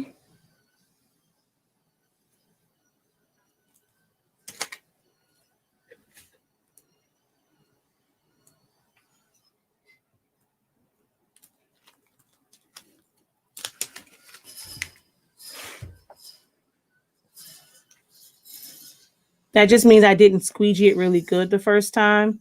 So I am going to go super slow to make sure that I'm not missing any dots. But this is called reverse weeding, where you put your transfer tape down first and then pull the vinyl away, because your transfer tape is going to be stickier and it's going to grab the vinyl better than trying to weed the top piece away.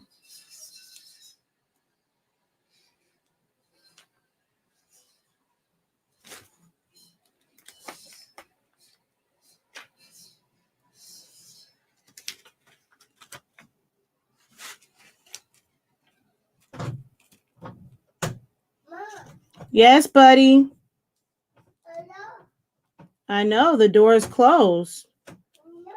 I know, because you're not supposed to be in here. No, bud. You got grandma's out there. You gotta go potty. What's the matter, bud? You don't want anything.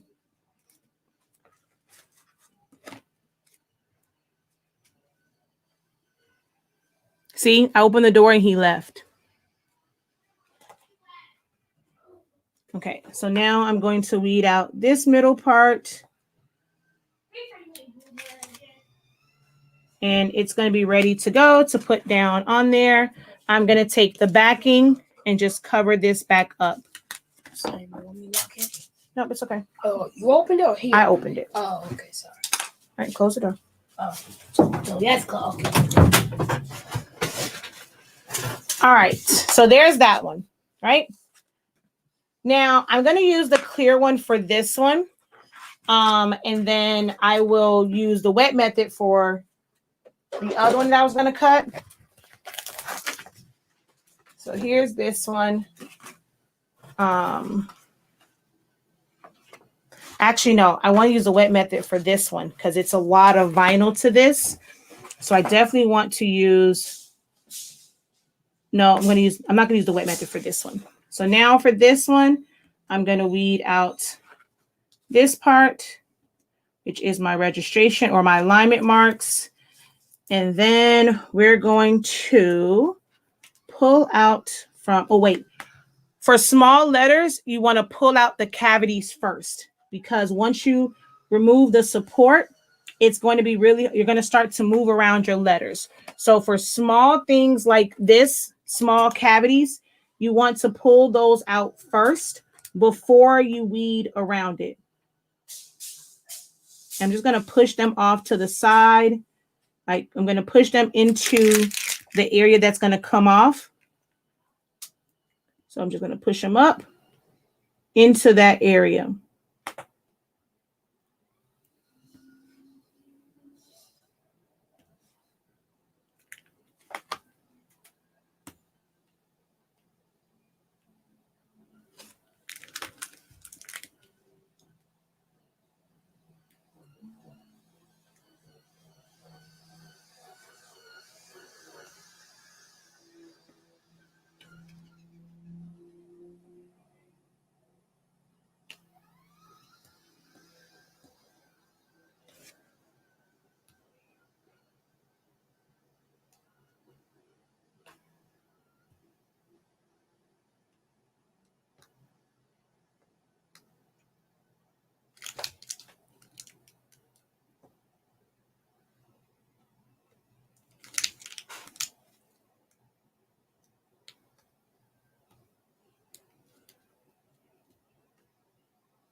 All right.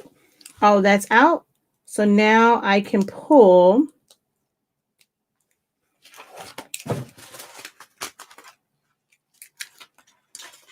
So for those who like to try my polo silhouette and say we can't cut intricate, oh, honey, yes, we can. Oh, wait, I lost my dot. See, I was talking junk and I lost my dot. That's okay. All right, take your butt on down now. I don't lost my dot. I lost both of them.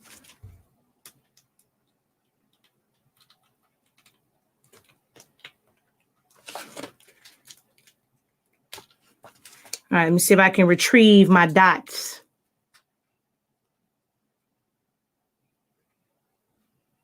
Ooh, they so tonight, you Jesus.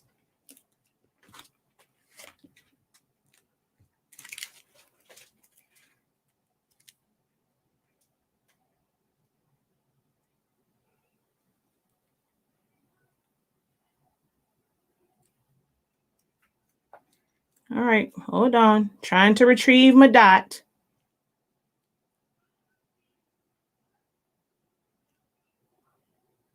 Oh, no. All right, there it is. Oh, maybe not. I'm probably going to just cut a bigger dot because that's small and that's not enough adhesive to catch on there to stay. I'm just going to cut new dots because, yeah, those are really small. So now that that's done, I'm going to pull out the inside of this.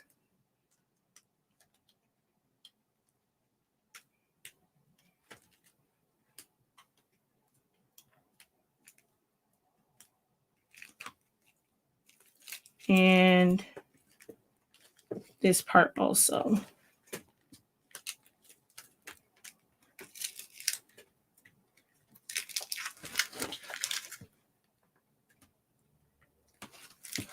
All right. Now let me cut this.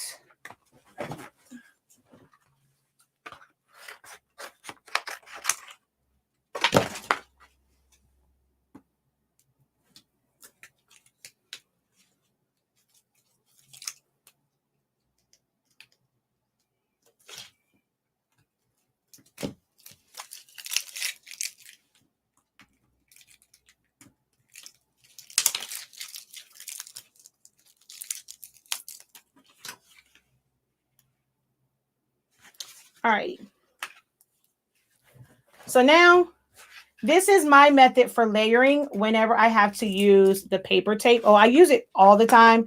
So I have my alignment marks.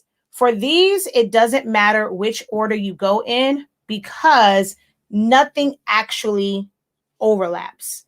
So for this one, it does not matter which order you go in. If it actually overlapped, you have to do your top layer first and then work your way down.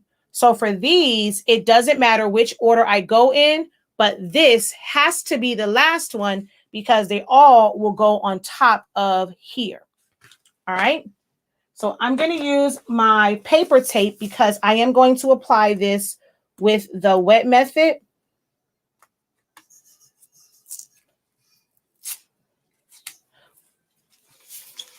So let me grab a piece of the transfer tape.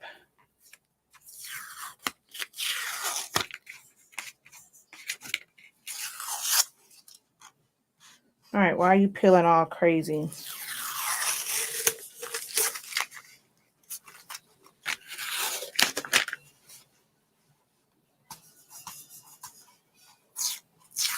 Well, golly.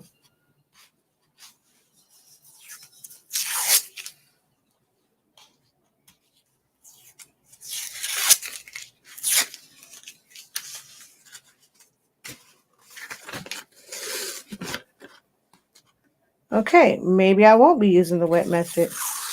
Why is my tape all crazy? All righty. It's been a while since I've used this one. Probably been almost a year. Dang it. Okay, I'm going to have to use something smaller to show y'all the wet method. I'm just going to do the regular layering with this one. And because I can get a smaller piece, I'll show a different piece for the wet method. But I'm just going to use my clear vinyl, my clear one for this.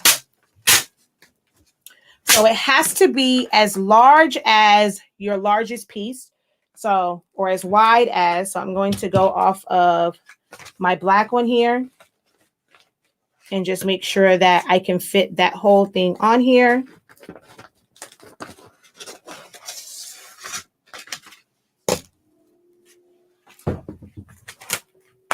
And I'm going to put a piece of parchment paper underneath just in case it falls down. I don't want it to stick. The adhesive vinyl will stick to any surface. So I put a piece of parchment paper down so that it does not stick to any surface.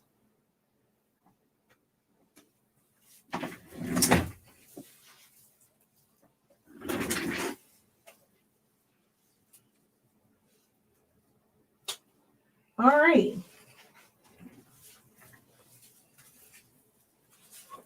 Oh,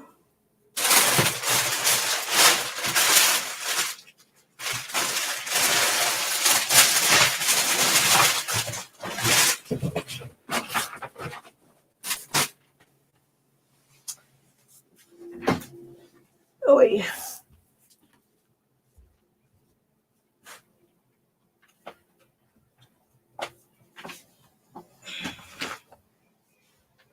Way over here. Oh gosh.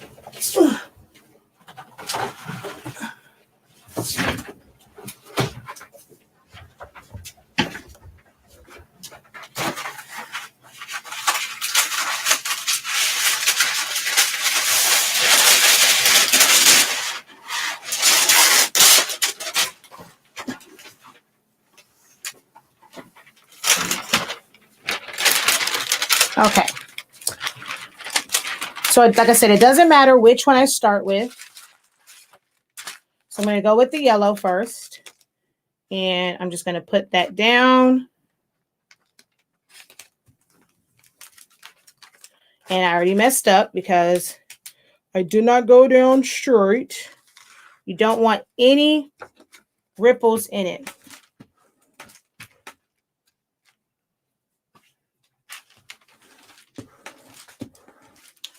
All right. I'm going to, this is my method of doing it. You don't have to. You can line up your registration marks if you want and just do them that way. I prefer not to. I'm not the greatest at this. I know it may seem like I am, but my hands sometimes will become shaky. Some people don't like to cut because they feel like they can't cut straight. I can cut straight, and trying to maneuver it, sometimes it will stick. So this is a method that I like to use. And what I'm going to do is I'm going to do one. I'm going to cut one of them out to show you, but I'm also going to leave this one. So I'm going to kind of do two birds with one stone, and I'm going to do both methods. So I'm going to cut out one of the alignment marks. You have to be right on the line.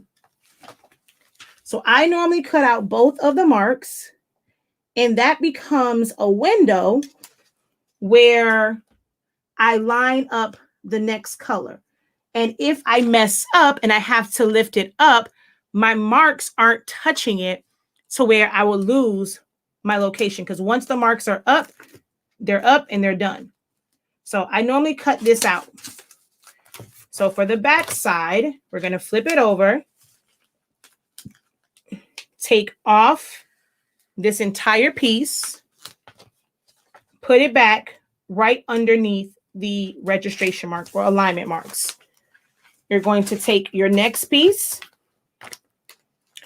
and I'm going to do my blue one. Oh, I forgot to weed a part.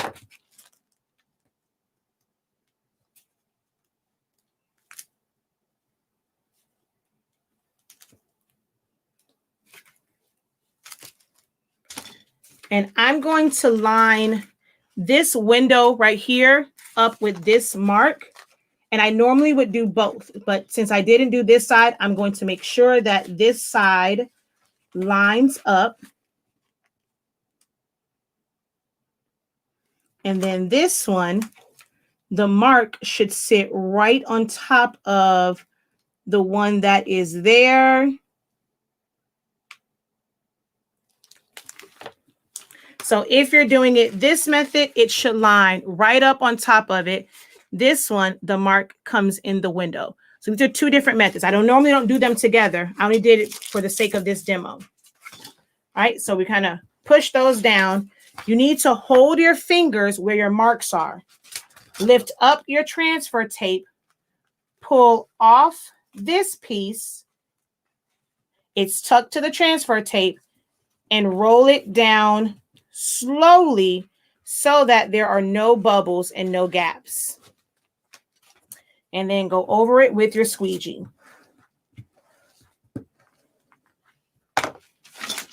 Now, when you cut the marks out, there will be nothing here. It stays on this part. But when you don't cut them out, both layers will be on your transfer tape. So I'm going to put this back right here, and I'm going to go to my pink, which let me figure out which one this is. So, okay, so it's this one that I need to keep. I'm going to take this one off.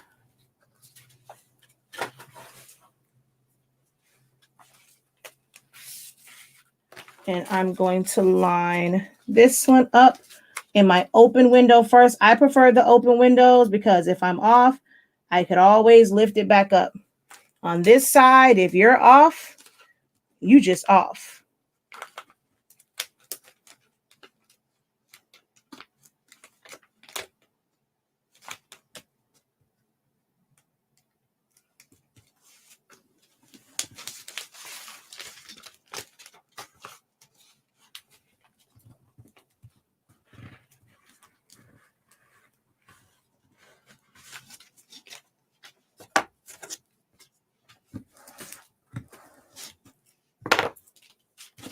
And then my last layer will be my black one. Ooh, see, I almost made a big mistake. I almost took off the marks.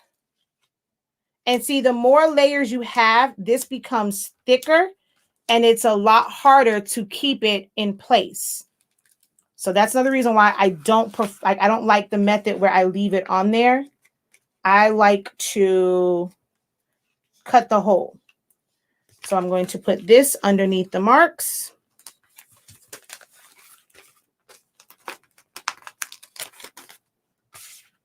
Line these up.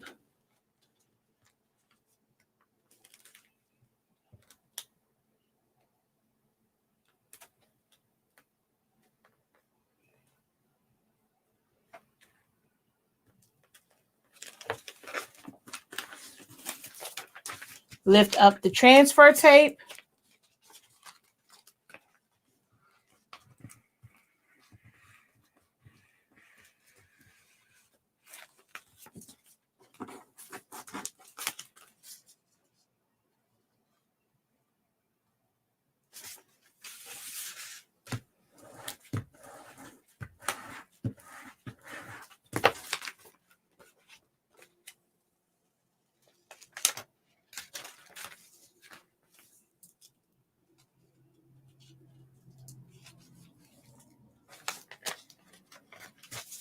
All right, I'm going to make sure that I squeegee this a little bit better because now it's a lot of layers to this.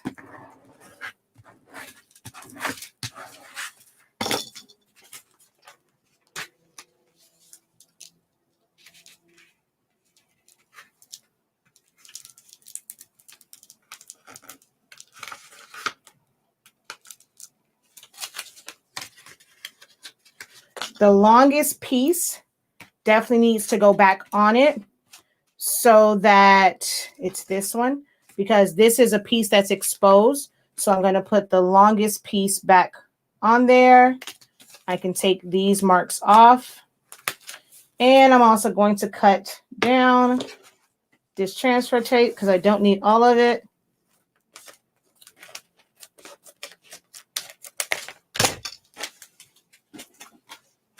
All right, let's grab my glass. And I probably should have been cutting the one for the wet method.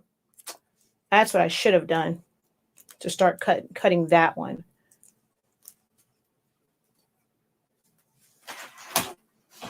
All right, let me grab my frame. I was using the glass Dollar Tree frame for this one, not that frame. All righty, hold on. Oi. Okay, what did I do with it that quick? Okay, here it is.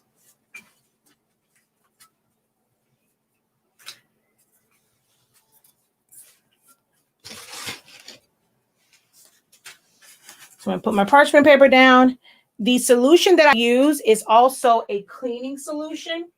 So I can use that to clean the surface that I'm going to put it on. Even though I'm not going to use the wet method, I'm going to spray this and wipe it down so that I make sure that there's no debris or dust or anything like that on it. Nothing that's going to get underneath my vinyl and cause it to have like a bubble underneath. So the rapid tack is also a cleaning solution, not just a rapid tack solution.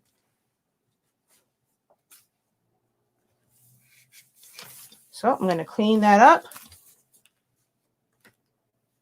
Ooh, got a piece of hair on there. Dry that because it cannot have any moisture or it's going to move around and it's not going to stick because then that's like using the wet method. So we have to make sure it's nice and clean. Then with this still on it, I'm going to kind of figure out where I need it to be. And I'm going to use this one also so I know kind of where it should go. So this needs to go up just a tad. So I'm going to push this up.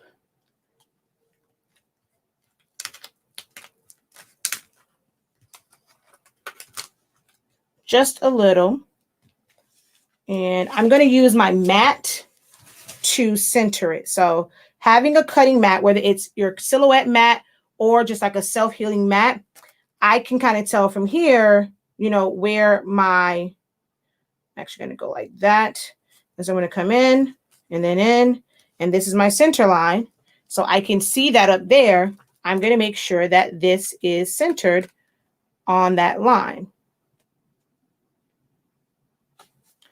All right, I'm going to hold down my tape here, or you can tape it down.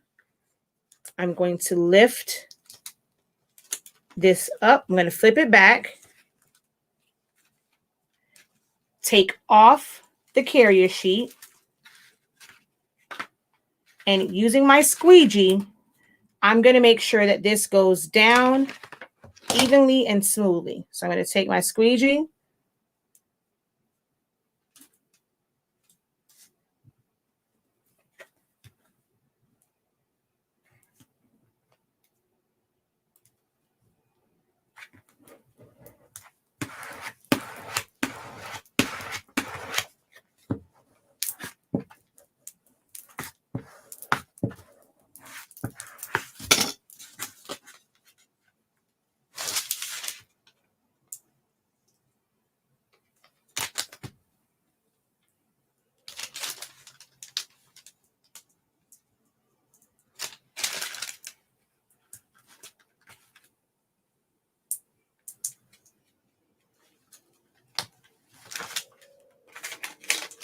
This is reusable, so you can reuse that several times.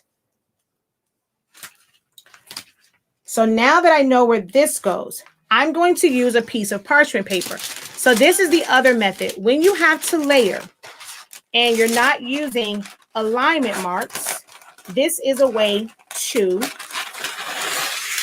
position it. parchment paper is non-stick. So we're going to put that down. I'm going to take this and put it down. Part of my transfer tape has to be off of the parchment paper. So I'm going to kind of put that like right there.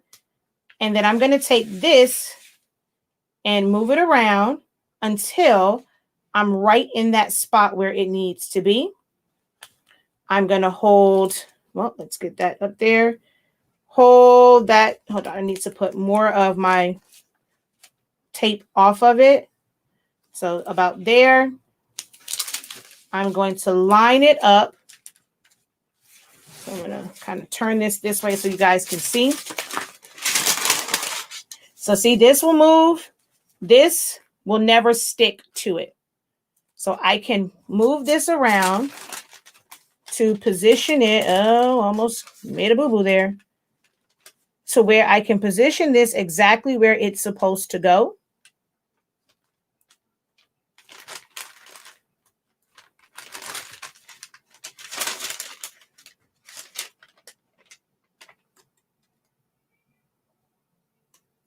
I'm going to toe that down, lift this up,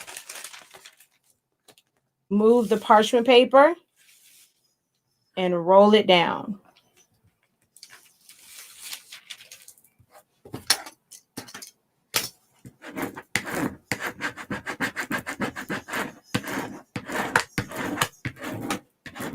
And I actually should have done this to where it was on the inside of, I should have mirrored it to where it's on the inside because these are a lot of little pieces.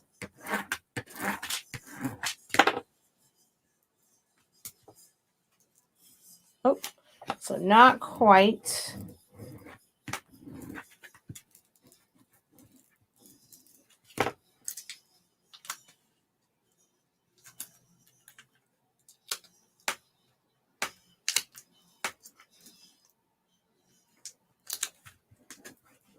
If you have an issue with it coming up, you can always let it sit. I would normally say to use heat.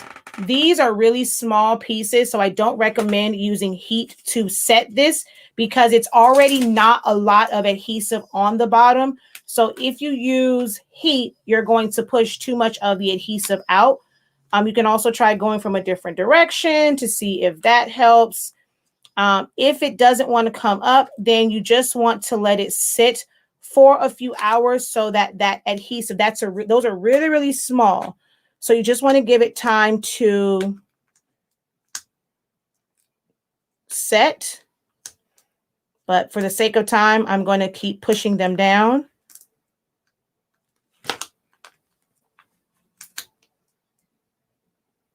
All right, I'm going to just do one. So I think over here was my cyan. I'm going to get that cyan one and put a little piece of transfer tape on that.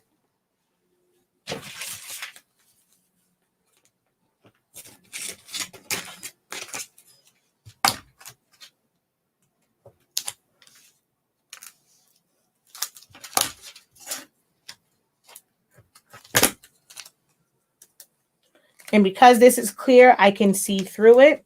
I could do the same method with the parchment, but I should be okay with getting this one lined up and taking that one off. And then I'm going to do this one for the yellow.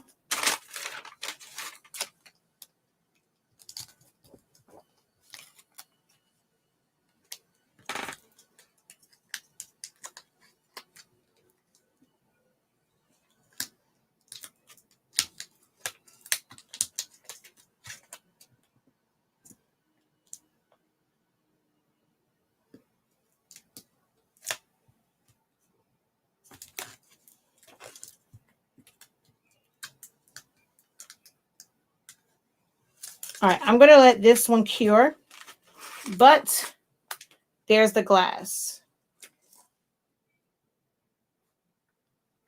And then for the back of this, some people put vinyl or some people will paint it.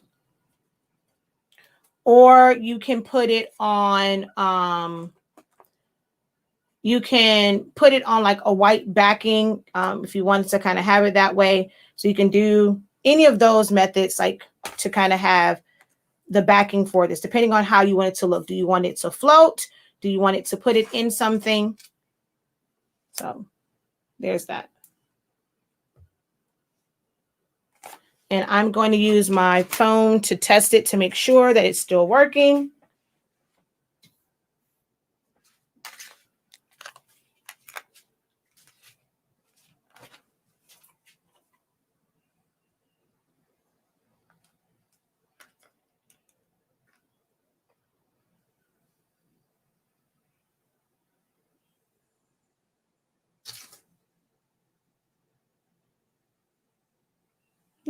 Okay.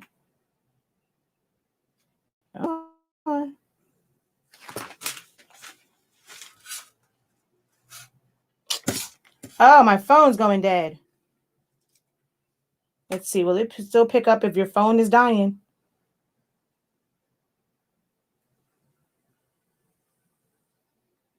Come on. Why isn't it picking up? I know my phone is dying, but dang. All right, mommy, I might need your phone. My phone is on 5%.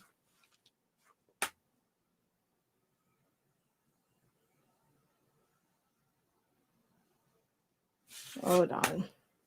Let's see. Does it still say? Yep, scan QR codes.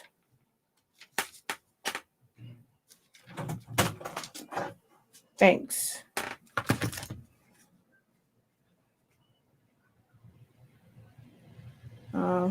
Girl, all this brown. How do I get to your camera? Oh, okay.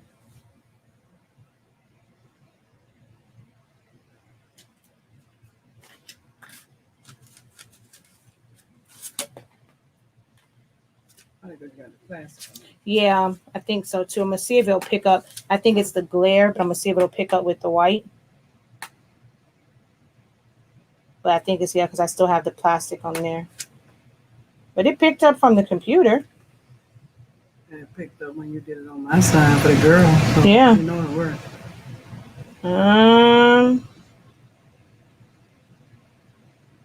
I think it's the plastic. I'll charge my phone and hopefully I can take this off by the time we reach the end. Let's see. Nope. Quite a few of them are not coming up.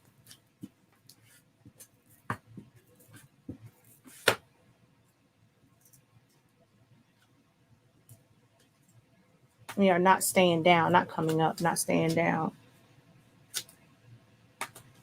Yeah, this is Tanichi and probably would need a clear vinyl over top of it.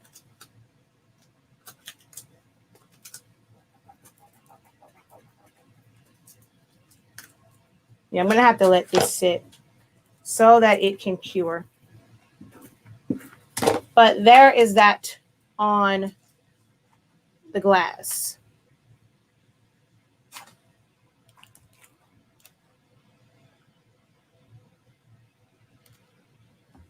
All right, I'm going to put that down.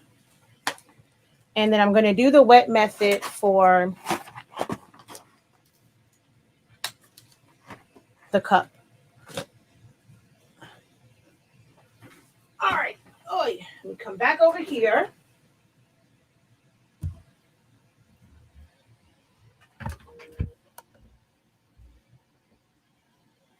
Can you sublimate on glass or plexiglass? No, not directly to glass unless it's coated with a poly coating. You can put clear 651 and then you're sublimating to the clear 651, but to the glass by itself, no, unless you have a poly coating. There are glass, there are some that are already sold for glass. Hold on, I gotta put my phone on the charger. Wait a minute, where did I put my phone? Gotta put it on the charger. And I think it just went dead.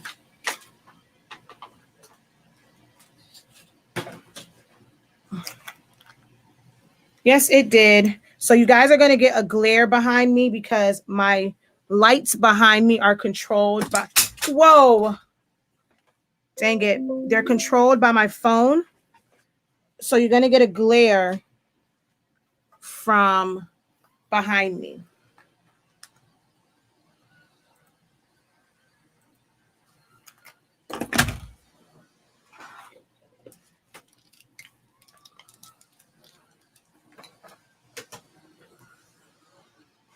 I got to make sure that my camera works still.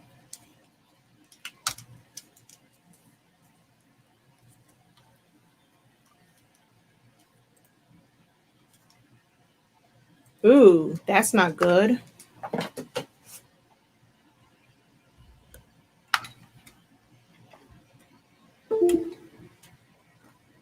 Oh, I think that was the reason why. Okay, yep, that works. All right, so again, you're going to have that glare. Sorry about that. Let's see.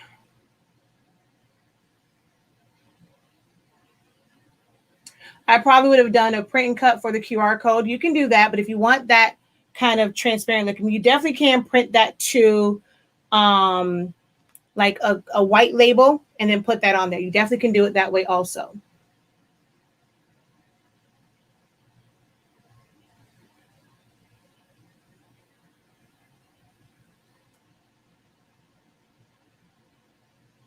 Let's see.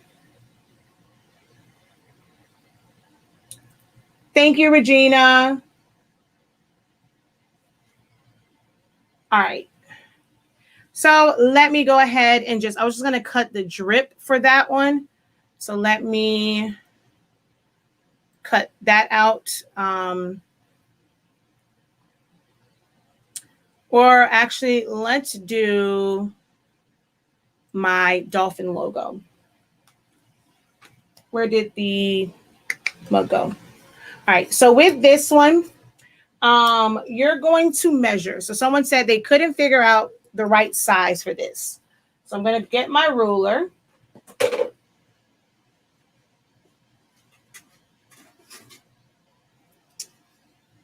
So from end to end on this, it is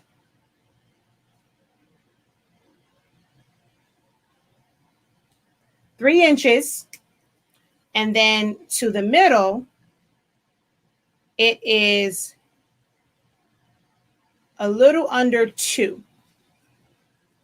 So I'm going to show you how to get that oval. All right. We're going to go back over here. And you're going to make a box that is 3 by 2. I said 3, right? All right. And then I'm going to take an oval. And I'm just going to go across here. And I'm going to make sure that my width on that is 3. This is one of the only times where I will stretch from the sides. So I'm going to center that right there. I'm going to click on this oval, click here, hold down Alt, and pull up until I get to the 2. It's actually a little bit shorter than that. That is the oval for this.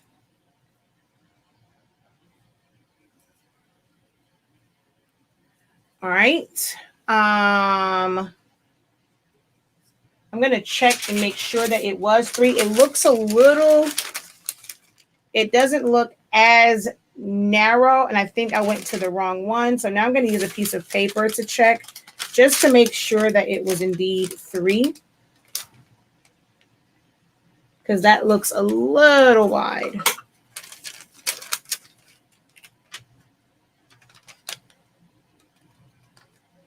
So actually it's 3, and then the second one in, I have to go to my measurement chart. I'm going to go to my measurements. So this is my little chart that I use. So this is a 1/16. So it's to the third, what I say, to the third one or the second one? I said it's to the second one. So it's actually 3.125. So we're going to go with 3.125. And that's kind of that shape for that. And then you can use this to know where to put your, design.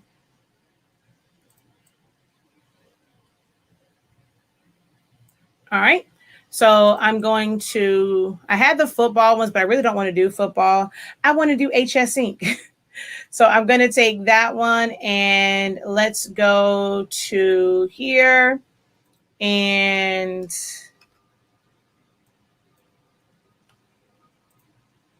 I'm going to go, which one? Let's do file, open, let's see, speaking.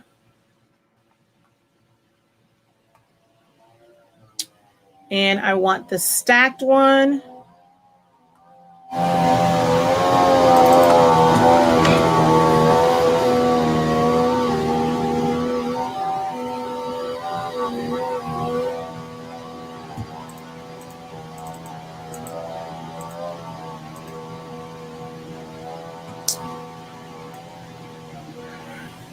All right.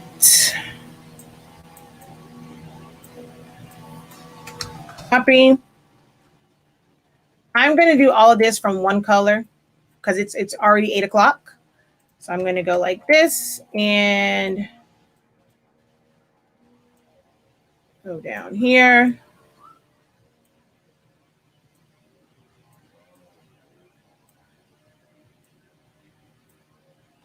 Group it.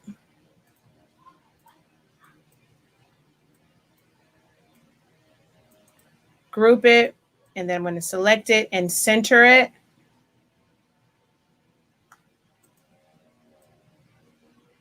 Maybe go just a little bit bigger. I'm going to hold down Shift and Alt to adjust it from the middle. And there is that one. And just so that you can see the outline on it, I'm going to do an internal offset. Push that out some. Oops. And then I'm going to do another one.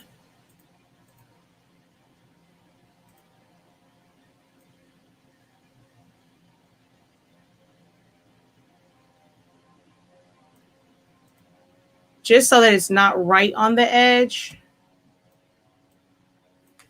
We're going to go group it, center it to page, go to my page,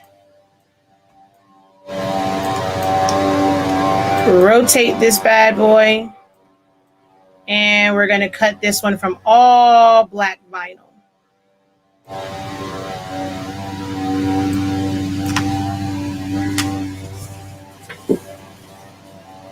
Oh. And I guess I technically can use wet method for it. I would say I really can't use wet method, but I want to show you guys how to cut without a mat.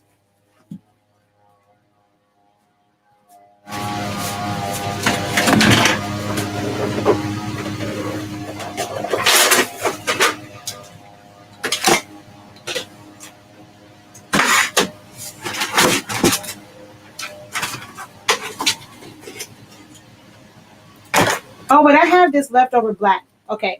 The next time, this is all vinyl week. The next time I'll show you guys how to cut without a mat because I have this piece of black that's left over and I kind of don't want to waste it. So I'm going to use this piece and cut this because there's no sense in me wasting this vinyl. The next time we do this, I will show you guys how to cut without a mat. No sense in wasting product.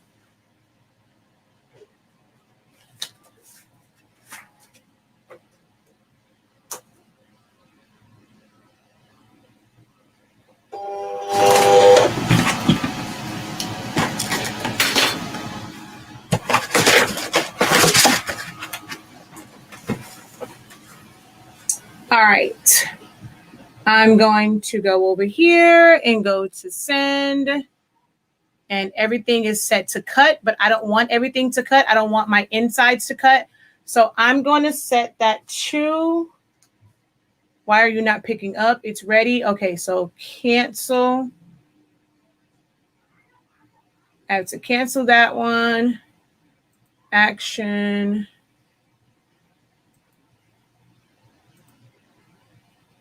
Okay, there we go. So it's on 2.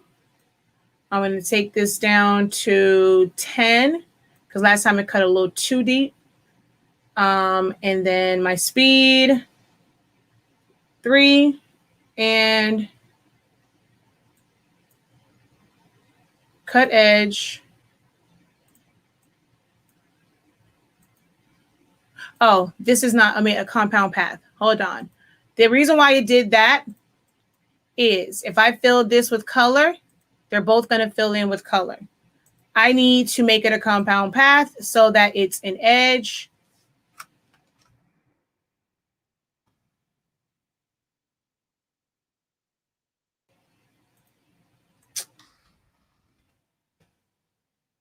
We're going to ungroup it, select these 2, fill it with color, and make it a compound path. See, now it's like that.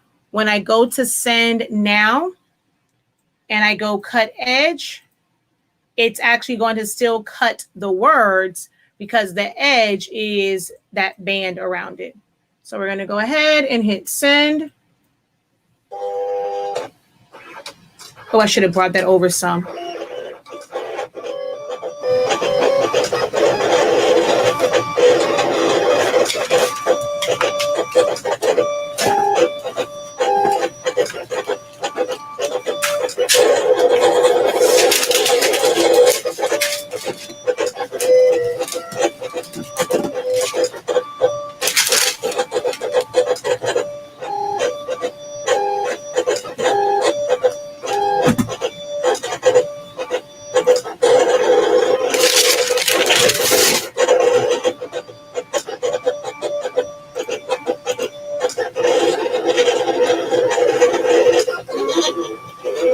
Let's grab our glass. Let's get this cleaned up so that we're ready to go once this finishes. I'm going to use my cleaning solution.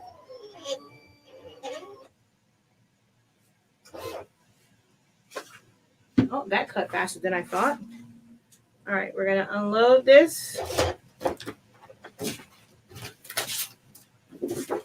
Move this off to the side.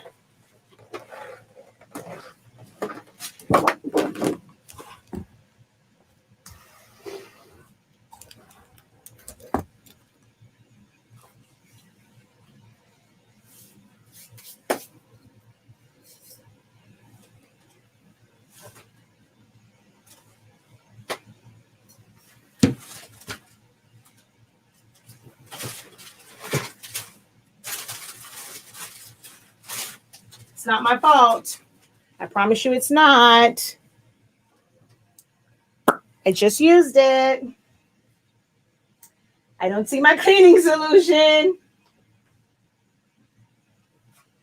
Mommy, it's not my fault. I didn't go anywhere. Where did the bottle go? It's not my fault. I promise you it's not. My office just doesn't like me. Seriously, where did it go that quick?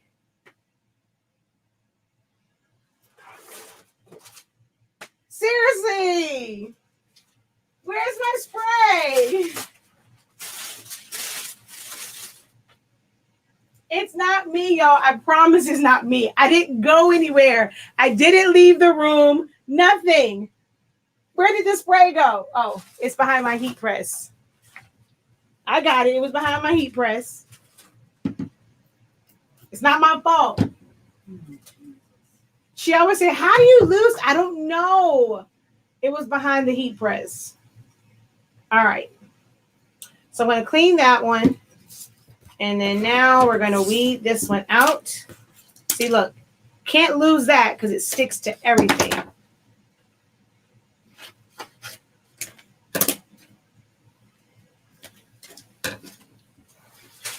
We're going to weed out the middle.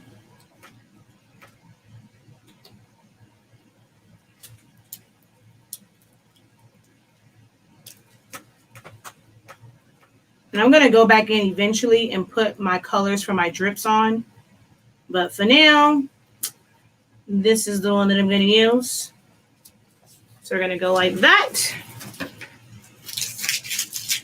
And I'm going to use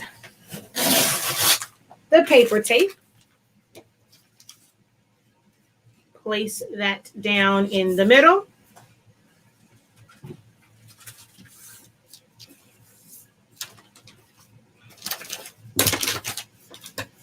Squeegee this on.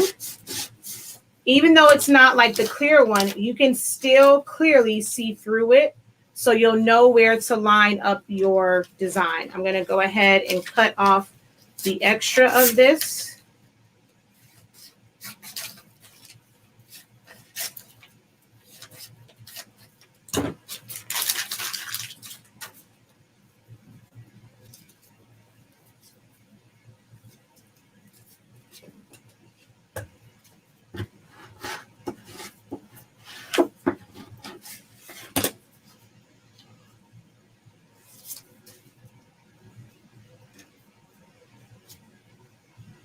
Now, what the world?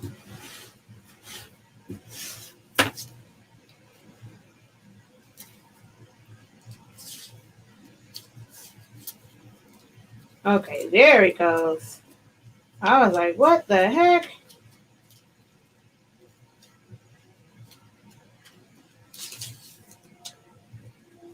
I'm going to use this rag to kind of keep this from rolling. I'm going to spray the glass. There's no such thing as too much. I'm going to spray a little bit on the back of that. And this allows it to move. So as I'm looking through it, trying to make sure that it is where it should be, it will not stick until I have it where I want. Now, round surfaces are a little bit harder to kind of control. So I am going to tape this down once I kind of get it in the position that I want it in.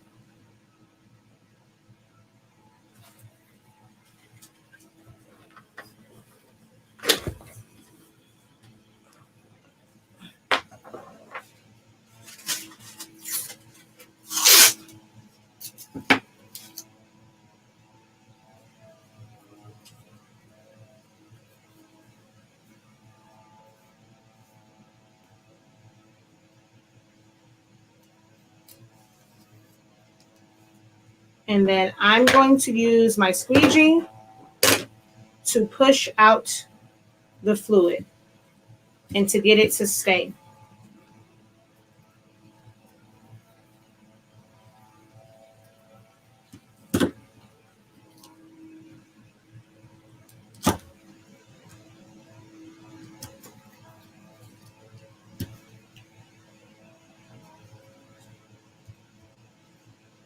You have to push all of the fluid out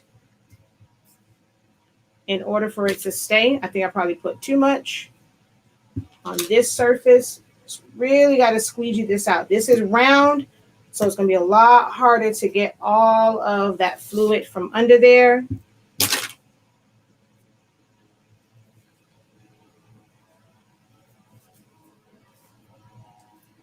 Oops.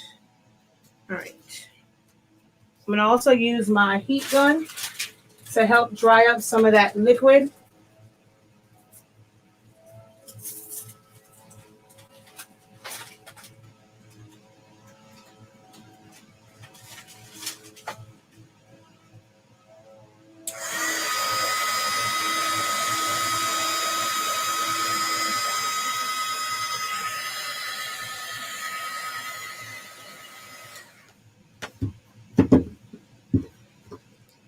Oh, come on.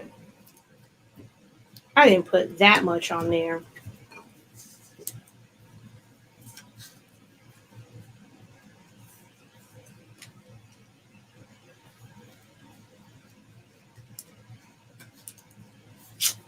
Come on, I did not put that much on there.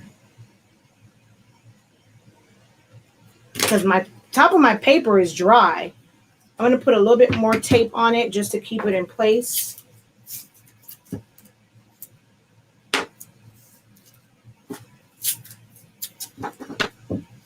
Now I might need to ask my vinyl vendor or supplier if transfer tape goes bad, because it doesn't want to release from the vinyl. So I'm going to ask my vendor if transfer tape, because I know I haven't used this one for probably about a year.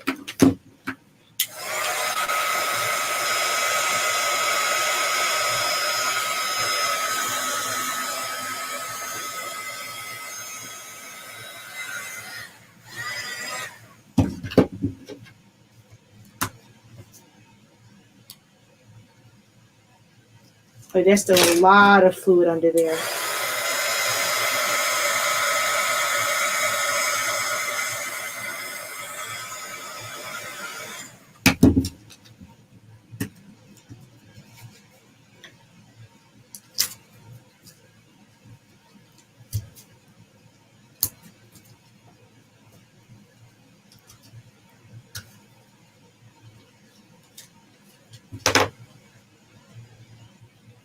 Right, I have a lot of fluid underneath there.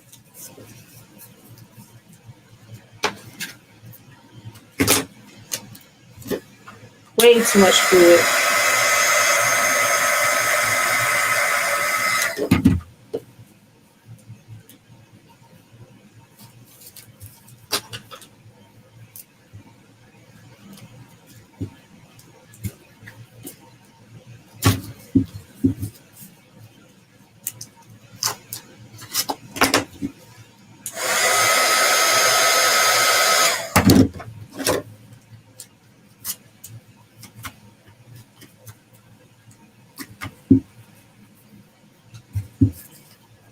Flat surfaces are easier.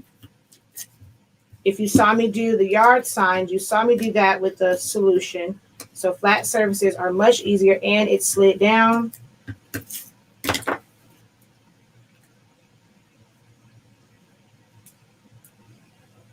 So my honesty speaking is sticking. My round piece is not sticking just yet, but my words are. And you just got to get all of that fluid from underneath there.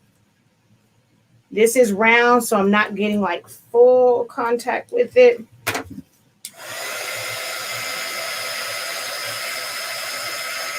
Actually, I don't even like where that's positioned. Let's see. Can I lift this back up?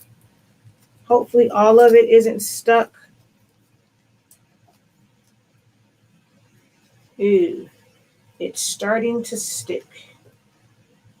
Hold on. All right.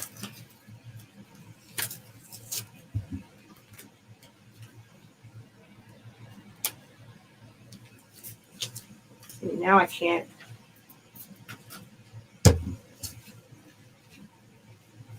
All right.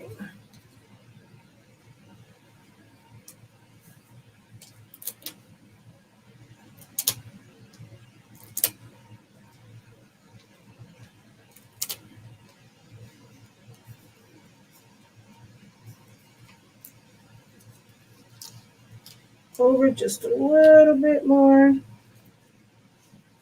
Okay.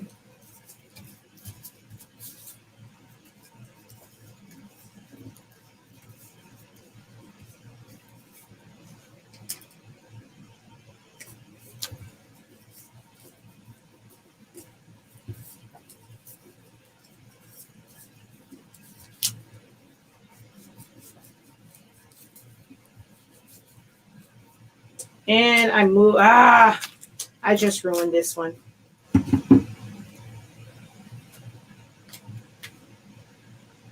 Those stuck, but they're not in the right spot.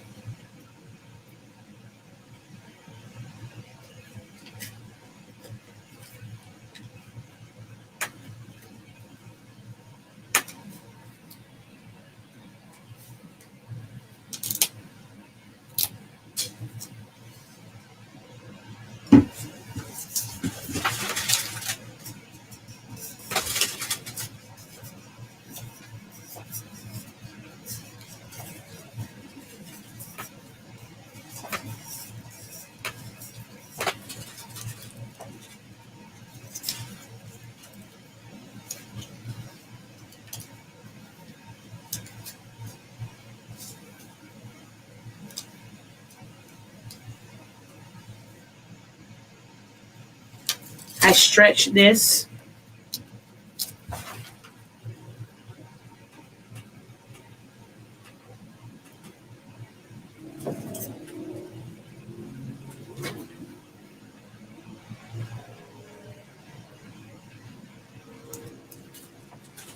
So I did have just a little bit too much fluid on it. It took it a while for it to dry before it would stick. It was just too much fluid, but there won't be any air bubbles underneath it.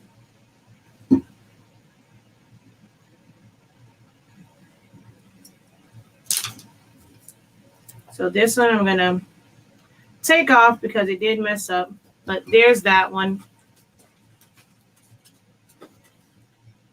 I just had too much fluid underneath there. And I'm gonna cut my HF, I'm gonna cut the inside of this and put them in there.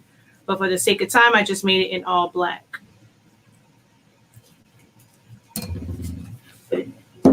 I will show it again. Actually, let's see. Well, this one isn't gonna really help any because it doesn't have small pieces. I'm trying to see what can I put this on with the wet method so that you can see without it sliding. Whoa.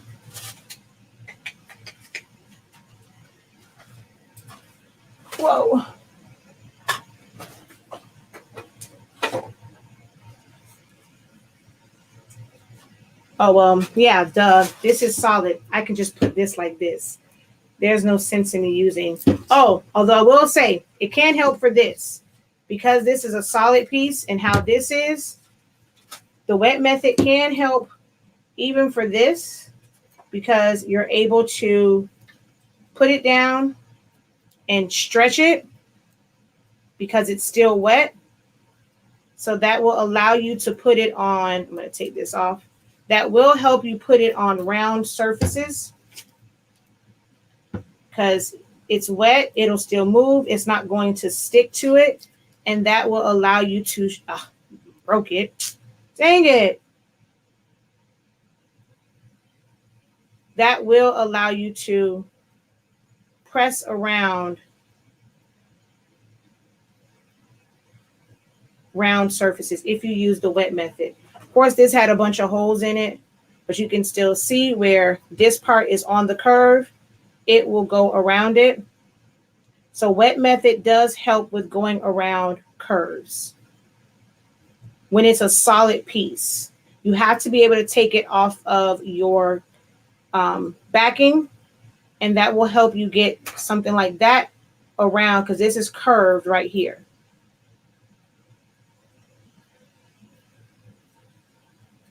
And now that's on there. It's not buckling, and that is round. Try putting something on, something like this with just the wet method. I'm with the dry method, and it will stick. I'm going to cut.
This is how I used to do helmet decals.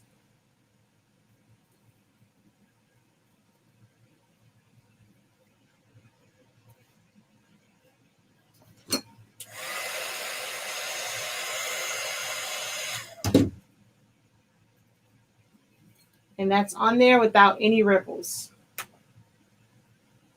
And that's how you use the wet method.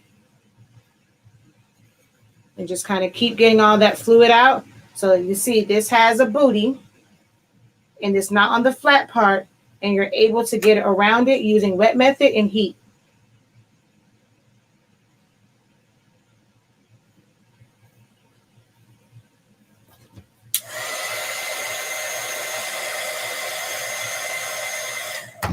Still a little bit more fluid under there.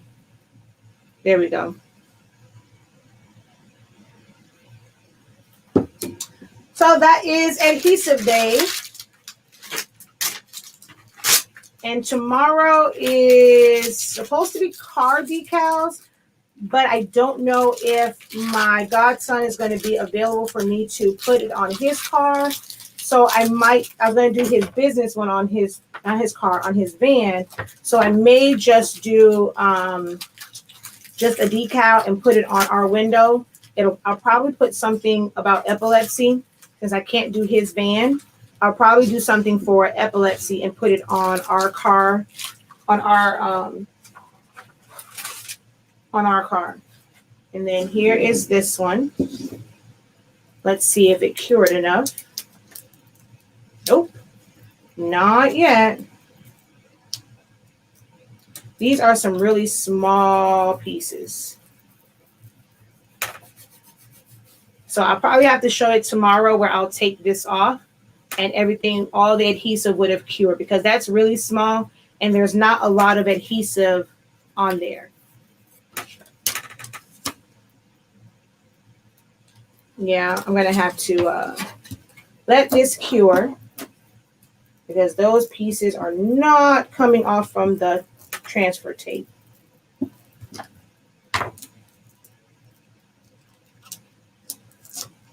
I'm determined to get this off though.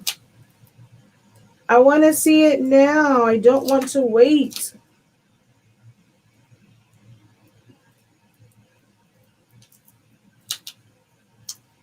And I want to test the QR code.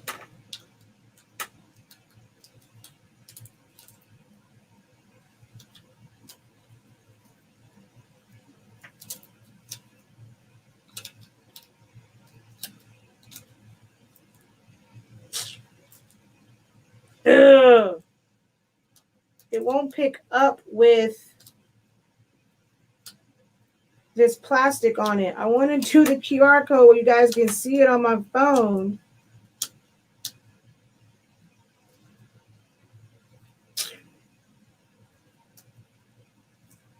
Ugh, I gotta wait. But there's that.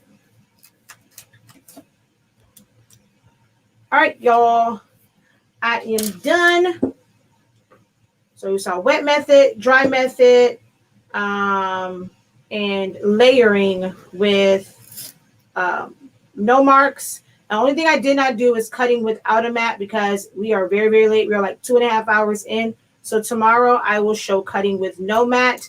It's basically the same thing. It's just how you set it up in Silhouette Studio and where you load it at and how you have to move your roller, your right roller over. So I'll show you guys that tomorrow because we are 2.5 hours in. Y'all know I'm gonna keep on peeking at this, right? And I'm gonna cut a piece of clear vinyl, and I am gonna put that on top. Oh, but it might not pick up if I put clear vinyl because it's not picking up through here. I probably should have printed that one. I just didn't want it to be white, a sticker on it. But I probably should have printed it because I can't put clear. If it's not gonna, the QR code won't pick up with what's this? This plastic on top. If I put the clear 651 on top, it probably still won't pick up. I'm gonna see once I take it off and put the clear 651, if it does, well, it's still not going to pick up if I try and protect it. I'll see once I take it off and see if it picks up and how that works. And then I'll just hold the clear 651 or something over it and then see if it'll still pick it up. But yeah, all of those are not coming up just yet.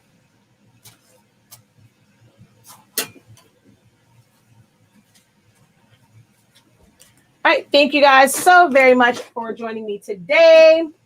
Hope you learned a little bit more about Silhouette Studio. That's my goal in this, is just to show you how to do all these different things through Silhouette Studio. And then what the possibilities are as far as mugs and window decals, helmet decals, cheer signs, all sorts of things can be made with 651 or any type of permanent adhesive vinyl, because I've also used Enduragloss. I haven't just used Oracle, so I've also used Enduragloss for helmet decals. I know, I'm going to leave it alone. She says, I like that method with the heat gun. I actually love vinyl. Vinyl was my first love. So some people don't like vinyl, but I actually really, really love vinyl. That is what that and paper crafting is what I originally got my Cameo for. I actually hate the fact that I don't do it as much.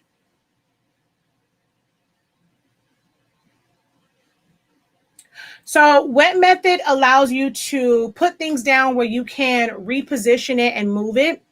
It also helps prevent bubbles. If you watch my video when I did the yard signs and like with that big piece, it really helps to prevent bubbles. And if you happen to not be in the right place, it's forgiving. Once the liquid dries up, the adhesive will basically harden. It'll become tacky again. That was a really small surface. I think that was more so what contributed to that one. That is a really small surface. So and it was curved. So trying to use the wet method, not being able to really get all of that really squeezed out, because you really should do it on something flat. I didn't want to do it on glass. If you put too much pressure on glass, because that's a really thin glass. Now, if it's a window, like a big storefront window, you use the wet method for that, because that's not going to crack. You can apply pressure to it. I did not want to necessarily do the wet method on this thin Dollar Tree glass, because that can easily crack with trying to apply pressure to push the fluid out.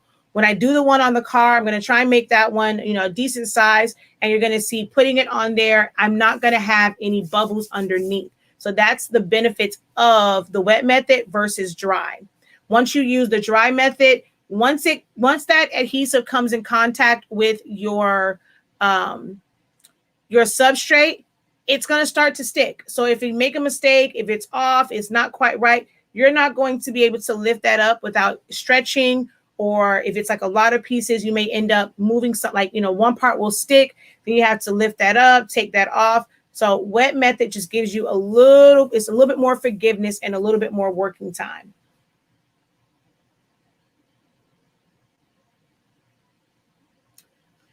You can only sublimate things that are coated in a poly coating.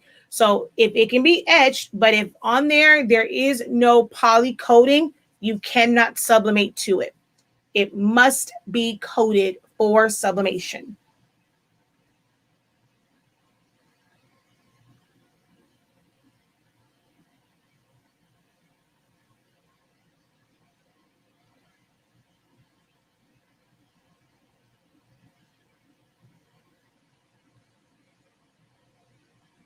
Yay!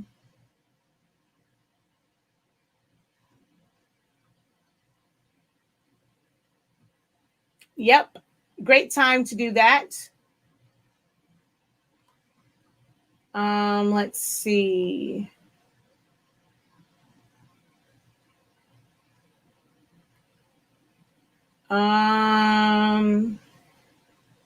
You are very welcome. I don't like to use so clear sticker. People always say sticker paper and stuff like this just doesn't mix for me. Printing it on anything clear is going to make it where it's translucent, because ink, regular ink is it's not opaque, it's translucent. So if you were to print it on a clear sticker, you're going to have to put some sort of white base behind it so that it's not see-through. That's the one reason why I want it to still be see-through, but vinyl is just solid. So it's basically, you know, it's opaque. If you just do it on clear sticker, you're gonna see straight through it. You would have to put it on a white one. So if you're wanting this look as far as it, you know, all of it just looking like floating vinyl, you need to do it with vinyl, or yeah, it's your only option is to do it with vinyl. Clear, not going to see through it. Or you're going to see through it.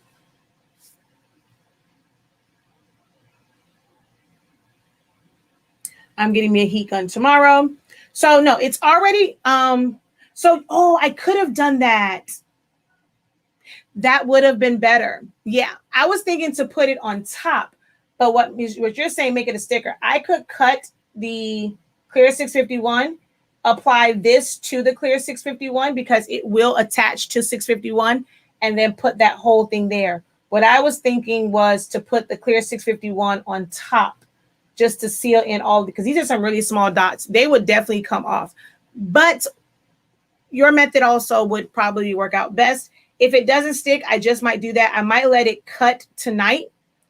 Although I'm probably going to go in there and make them all regular circles, because that little, how it cut was driving me crazy. So I'm probably going to go and make them all regular circles and then do what you suggested and put it to the clear 651 and just put that whole thing on there like a sticker. I think that might work out better, but then I'm going to have to scrape off all those little dots. But I'm going to probably do that now, is go in and make all of those dots circles, because those were not circles and that took forever to cut.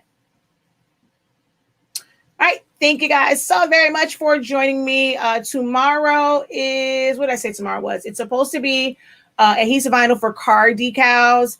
I'm waiting to see if he is able to bring his van. If not, I will make one just for our car that is something about epilepsy, most likely. And take the camera, take my phone and stuff outside so that you can actually see me apply it to a car. But I wanted to do my godson's van so that you guys could see me put it like on a really big one and use magnets and all of that kind of good jazz. But if I can't, we'll do that another day whenever he is available to come by, so that I can show you guys that. But I do have a video. I did that video like maybe 3 years ago. I don't think I had the baby then, or maybe I did. So maybe it was like 2 years ago. I did a video. I was on location and I put on a van decal for the one that I just showed you, the one for the mobile detailing. So I did that one. So I will find that one and then post a link. I don't think it's on YouTube. That is in my Facebook group, Silaholics Anonymous, so it helped, but it is like 2 years old, I think. Yeah.